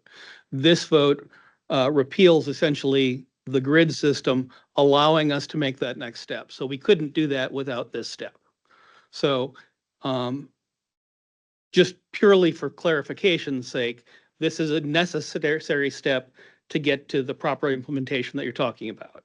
And then the policies that will come forward here and through admin would be the policies for administering those steps, ideally in the way that you would like to see it administered. So I just want to separate those two things. I think County Manager, would you like to clarify on any of that? No, I would, yes, in October is when you would see a plan that is proposed to the board that says 2.75 for meets expectation, 3.25 for exceeds expectation. That is a time where you could, I think, choose to not do that or to change, to make any changes, amend that policy at the board meeting or any time around that. If this is turned down, we would never bring that policy to you because we would be at the step system. And And then we would have to go figure out the pay plan based on the current step system. Okay, so that purely for clarification's sake. Supervisor Vandermeulen. I have a question. Have you solicited response from department heads to this plan to substitute this evaluation system for the grid system? And if so, what is their opinion of it? I will let Dan answer that one. Yeah. So we've done a large campaign of providing information about this plan, meeting with department heads a few times around what that looks like. We have been working on the performance management component of that. So the meeting with your employees and items like that for the last couple of years, as you've heard a lot about us investing in the training of our management. All of that has kind of been leading up to that point. So we have provided that to department heads. We met with all of the departments in order to solicit feedback on the approach and how we're moving forward. I won't tell you that everybody says this is the greatest plan, but I do know that there is general acceptance and I think optimism to the advantages of a plan that allows them to be able to recognize those top performers and make sure that they're being rewarded.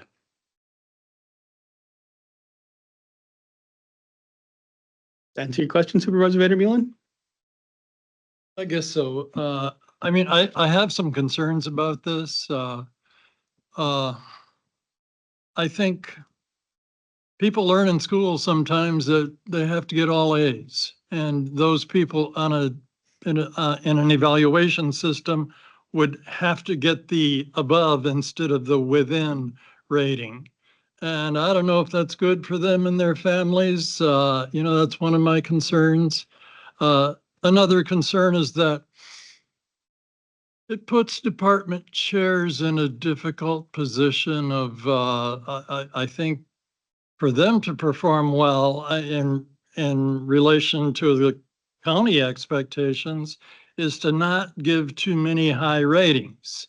But if they're very proud of their employees and they think they're doing wonderfully and they think they're exceeding expectations, they would want to give them the credit for that. So that's why my previous question, I was just wondering if they've thought that through and how they feel about that. I think it might be worthwhile.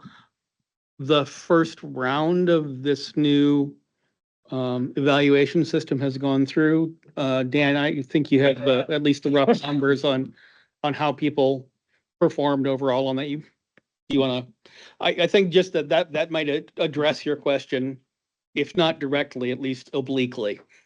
Yeah, in general, of all of the reviews that had been done, and I would tell you that the evaluations that we did, we had I'm gonna call it 99.999% compliance, and the lack of compliance there was typically people that were off on leave, so we were unable to do an evaluation for them, and that's the first time that we've come anywhere near those numbers for a long time. So our department heads deserve a lot of credit for that. So sorry, I just went off on a tangent and forgot the actual question. Percentage of Yeah, workers at the various level. So we had about 25% of our employees that were at a exceeds expectation, with a large percentage of them at meeting expectations, and then there was like 10 that were needing improvement. So as we look at that, I mean, at 25%, I talked earlier that we adjusted our budgeted amount, and we're still budgeting to be somewhere around 50%. But I think to your point, as you bring that up, we were very clear with department heads that there will not be a quota on that. You should be evaluating your employees on how you see them. And if you have a 100% high performing team, then they should all be rewarded for that, and not be held back because you're trying to meet some sort of a goal like that. So I think being very clear with managers about that being something that we know is true, that can happen. That's the goal, is to have a high performing team like that. I appreciate that. Thank you. Thank you Supervisor Vandermeulen. Supervisor Thomas. Thank you, Mr. Chair. Just a quick question. Is the reverse also available where the staff does a evaluation of their supervisors? I've been a part of a system where the proposed system was used within and above and et cetera. But part of our system allowed us to evaluate the supervisor or the lead or what we called our boss. So So there isn't anything necessarily built into that. So we have levels of middle management, I guess, where you would say, a department head has a manager who has employees under them, and we would consider that to be within the control of that department to kind of choose how that department head and how they're evaluating their managers.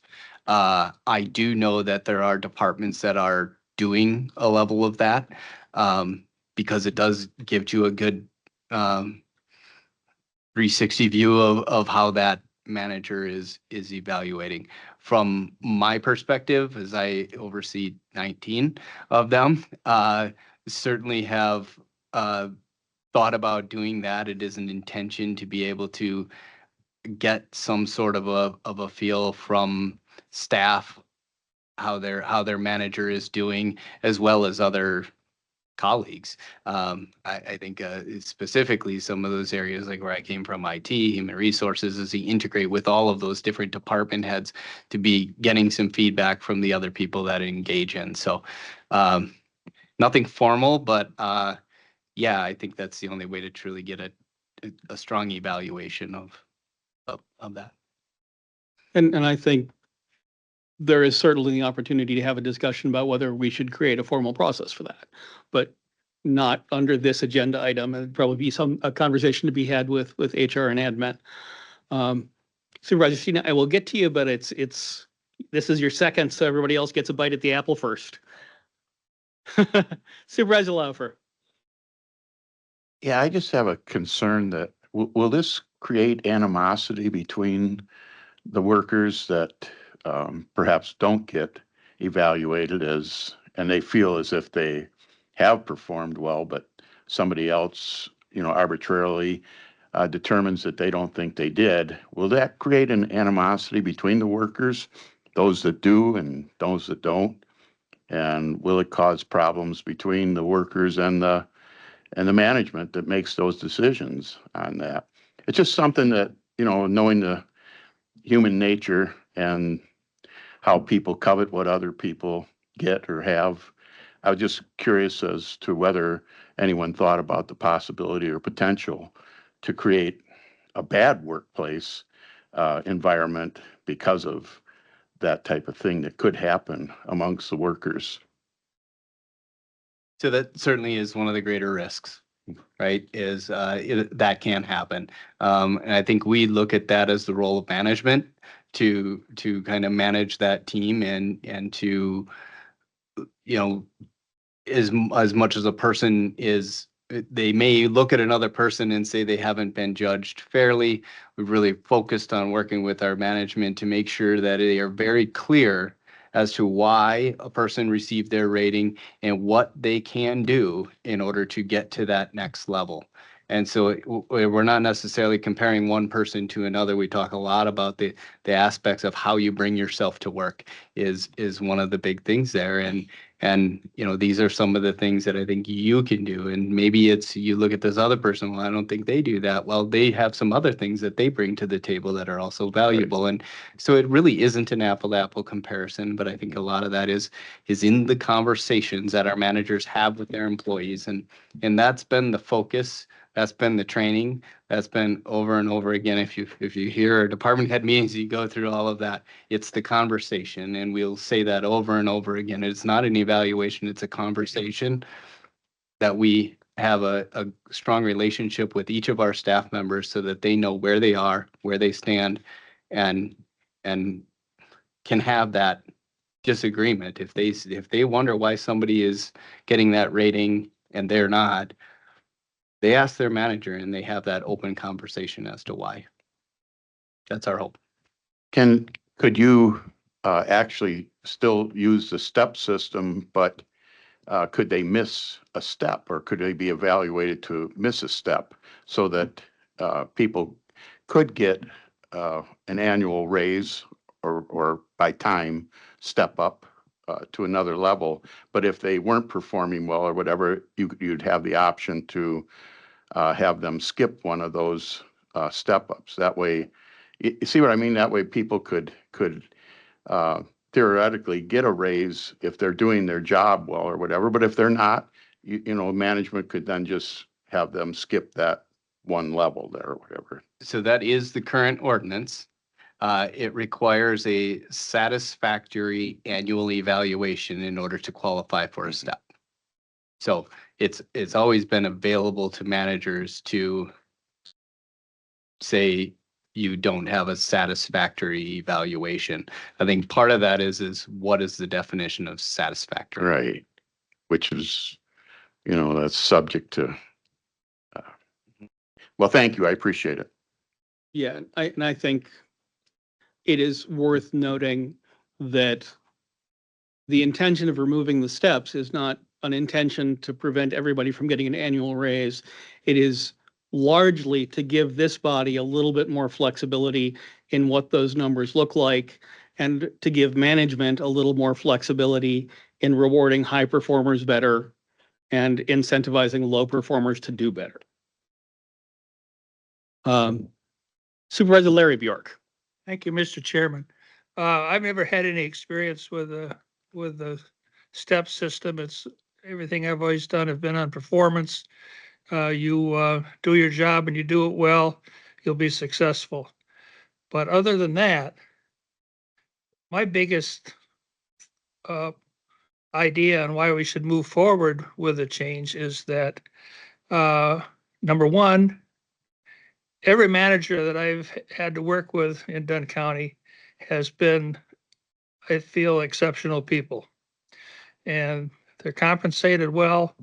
And I think we can ask them to make some of those decisions other than just achieving something by the number of times you come to work. But more important than that is that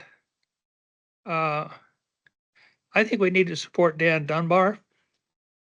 I think we've got a new captain here steering the ship.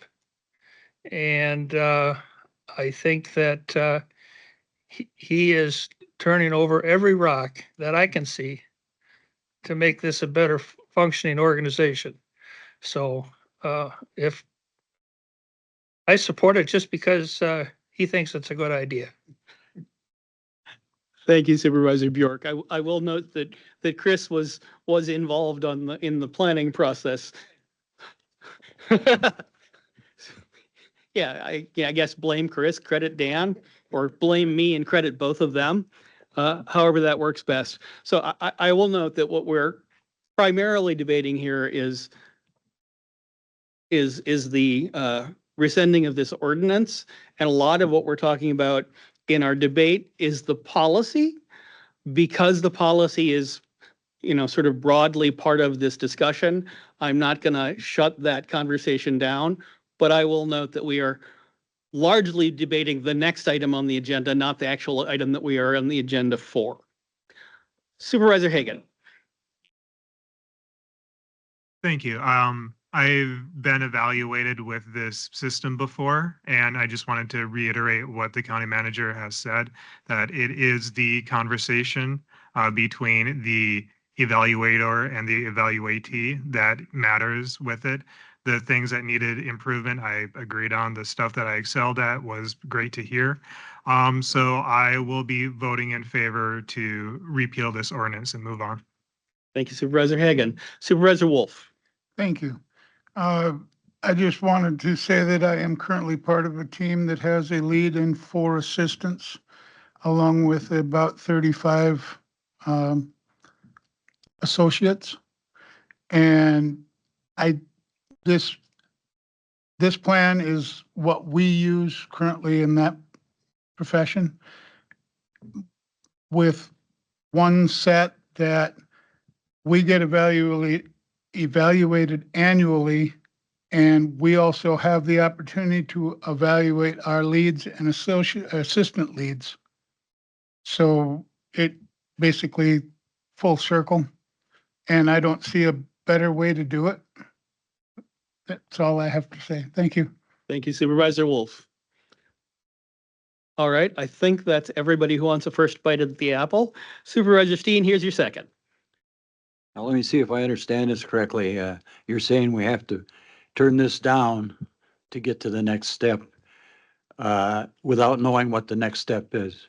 Well, no, the next step in part is the resolutions that follow this. But there will be other policies that are created to address all of this. So Supervisor Kinnear's question about proper implementation, part of that, so the implementation takes an enormous amount of work. We have done enormous, not we, I smile and nod and say that looks great. Staff has done an enormous amount of work on the first tier of implementing this. The next tier of implementing this, all of the other policies that come after this, there's not an enormous amount of point in them investing that work if this board says we're not going to do the steps, because then it's wasted work. So there are quite a number of things that will happen post this vote, but this vote is the turning point to make that work worthwhile. Does that address your question? What happens if it gets turned down at the next step? So if the resolutions for change in policy are voted down, I would presume that the next step will be a whole bunch of revision and ideal new policy. This really is we're going to remove the step system and move forward with the rest of this stuff. I would expect, frankly, I would be shocked if this board does not, if this board votes for this and then chooses not to vote for the next set of resolutions. And then I would expect that there will be more resolutions coming forward, for example, in October, stuff going through admin, where the fine details of this policy and things like, for example, Supervisor Thomas's thoughts about, do we want to have a policy for evaluating supervisors? Those are the kind of things that come after we take this step.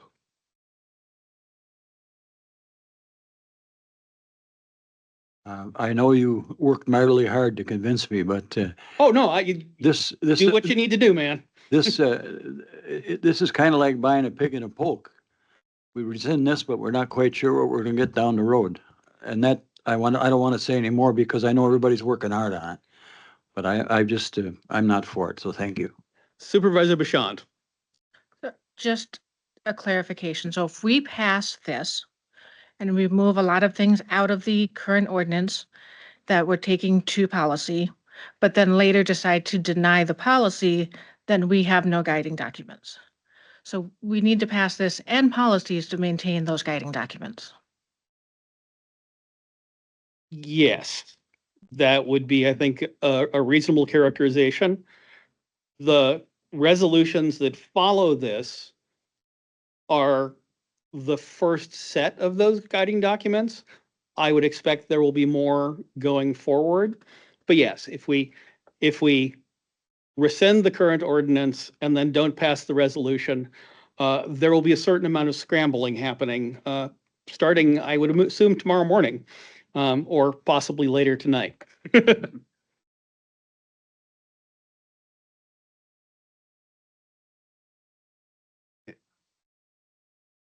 Oh, Supervisor Barrier.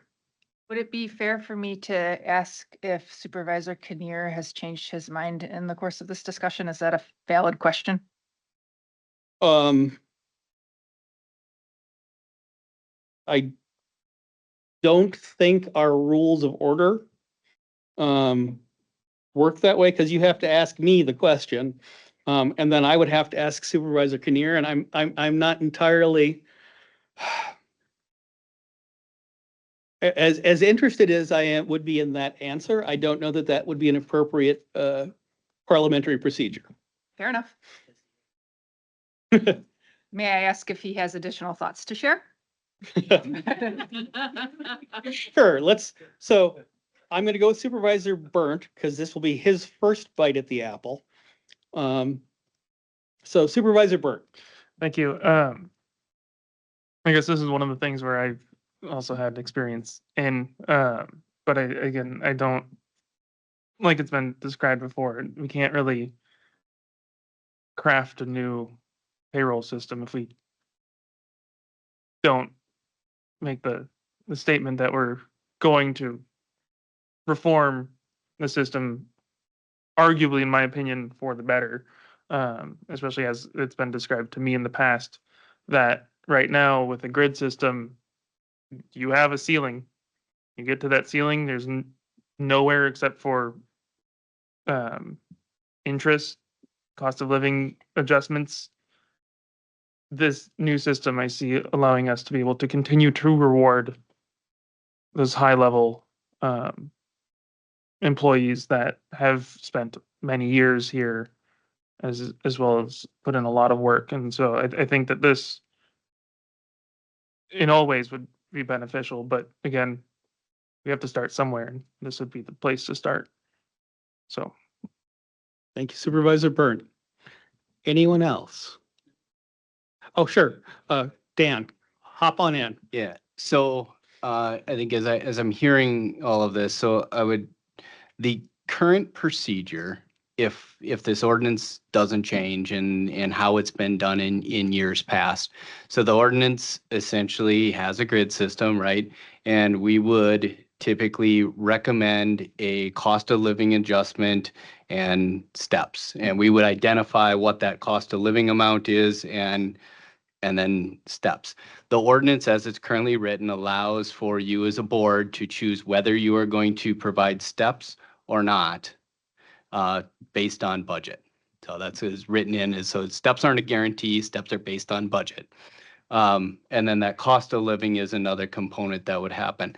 So annually, what would happen, because a lot of this is related to budget, every year in October, you are presented with a pay plan recommendation, and that pay plan recommendation comes through the Committee on Administration that says, we recommend a cost of living adjustment of 2% and steps, right? Which equates to that particular 2% cost of living, and steps equates to about a 4.75% increase for an employee. So we bring that to the Committee on Administration. Committee on Administration says, no, you should change the cost of living, or no, we can't afford it, whatever they decide. Bring that forward to the full board, where you then approve that pay plan, whether that's 2% cost of living and steps or not. As we talk about what that plan will look like going forward, should you accept the changes to this ordinance in October, we will go to Committee on Administration and recommend a 2.75% increase for those who meet expectations, 3.25 for those that don't, nothing for those that need improvement. The committee will look over that, make any determinations that they want to, send it forward to the full board, where you will decide whether you want to do a 2.75% and a 3.25 or a nothing. So procedurally, it doesn't change. It's what we have the options to propose as we go forward. So I would tell you as it goes forward with that, steps are a 2.75% increase. The pay plan that we've been talking about is a 2.75% increase. So if you put a cost of living in there, it's a larger amount. So those are kind of those budgetary implications of those. But procedurally, as you talk about what's that policy going to be, you don't have one right now. You have guidelines that would always have been approved in October. And I would add, given the budget, there would be, I expect, a not insignificant chance that there would be a recommendation not to do steps this year, which would result in a lower raise. Just, I think that is very likely, given the numbers we've been looking at. Supervisor Kinnear. Well, first off, I kind of have to apologize for not understanding exactly what this was about and leading us astray, and thank Chairman McCullough for his wide latitude in the conversation. And I hope the conversation isn't a wasted time. As I said in the beginning, I think this is a great plan. You know, where I used to work, I helped with these plans. I just thought there should be a couple of changes. So actually, I shouldn't have brought that up at all. I should have saved it for, when should I have saved it for? October. Okay, so I will be voting for this because we have it to go forward. I hope that between now and October, we can have a couple of changes. But again, sorry about that. No worries. And I will note, one of the reasons why I felt that it was important to have wide latitude on this discussion is this is one of the most important decisions that we as a board will be making this year. This impacts our employees, this impacts our budget. It is very important that all of you think it through carefully and that you express your opinions as needed. And, you know, I don't need people to agree with me. What I want are people to think it through carefully and make a good decision. And if that, you know, involves sitting and talking and listening more, that's what this board is for. So absolutely no worries on that front. All right.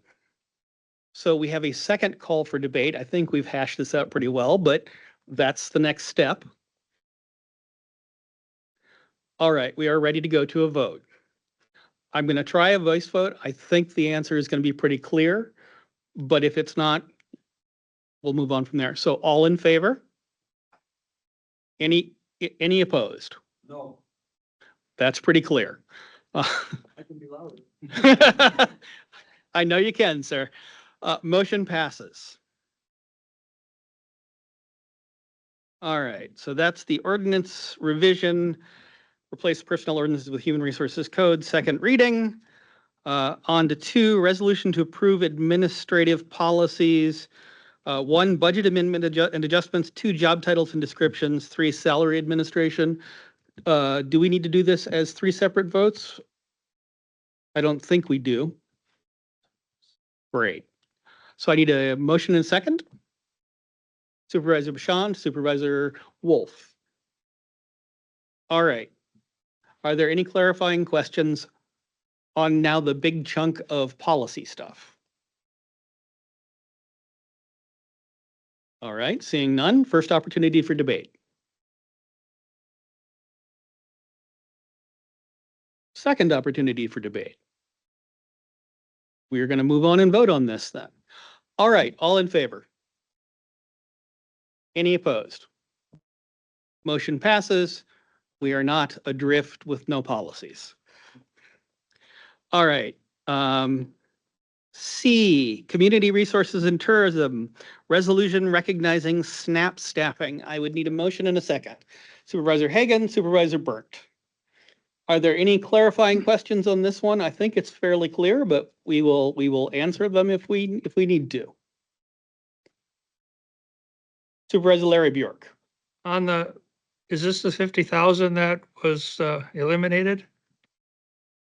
This is a resolution recognizing the contributions of the position that has been eliminated, as the 50,000 that has been eliminated would have been a replacement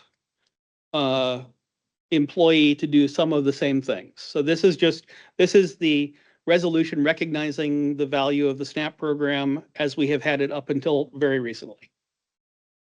I understand. Thank you. You're welcome, Supervisor Bjork. Anyone else? All right. First opportunity for debate. Supervisor Burnt. Thank you. We've passed this in community resources and tourism, or brought it up, at least. like I said in that meeting, my heart goes out to the educators that have given this program to our citizens, to be exact, 1,223 unique learners. And I'm sure even with more capability, we could reach many more people. It's a shame that this is going to be eliminated throughout the state.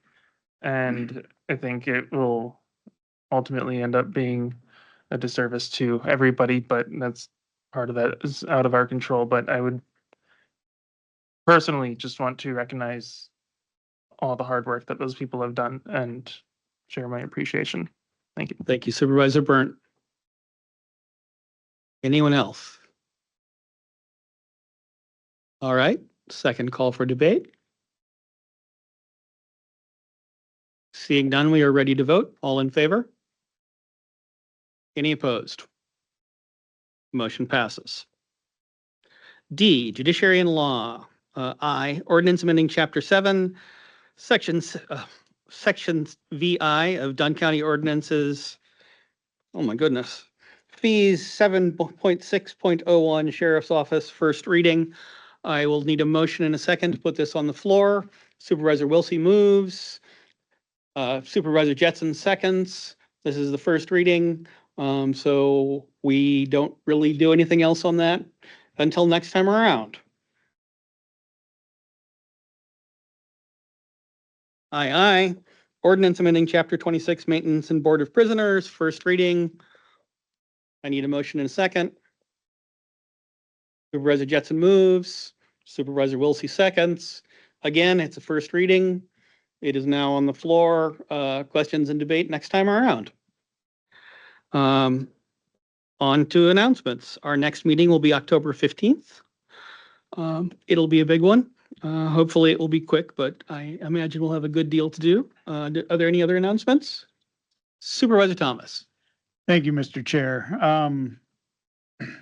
I don't know if this is appropriate time, so if this is out of order, obviously you can strike the gavel. But question, I've had some constituents reach out to me concerning the proposed data center. That one will be out of order because I'd be happy to have a conversation with you about it, but it is in fact out of order for our agenda. I would love to accommodate you, but okay, but we cannot have that conversation without violating open meetings rules. Anyone else? Anybody who's attending the Wisconsin Counties Association conference next week, please come stop up by my station. I need to talk with you about some logistics for travel and whatnot. If you don't remember, if you were signed up, it's in front of you, your reservation slip. So please, if you have one of those, please come talk to me. Oh, right. So supervisors are supposed to fill out a financial disclosure form every year. And it turns out some of you have not. I believe that a paper version and a link to the electronics are on the table for those who have not yet done that. It's part of our county governance structure, so you really do need to do that. State law.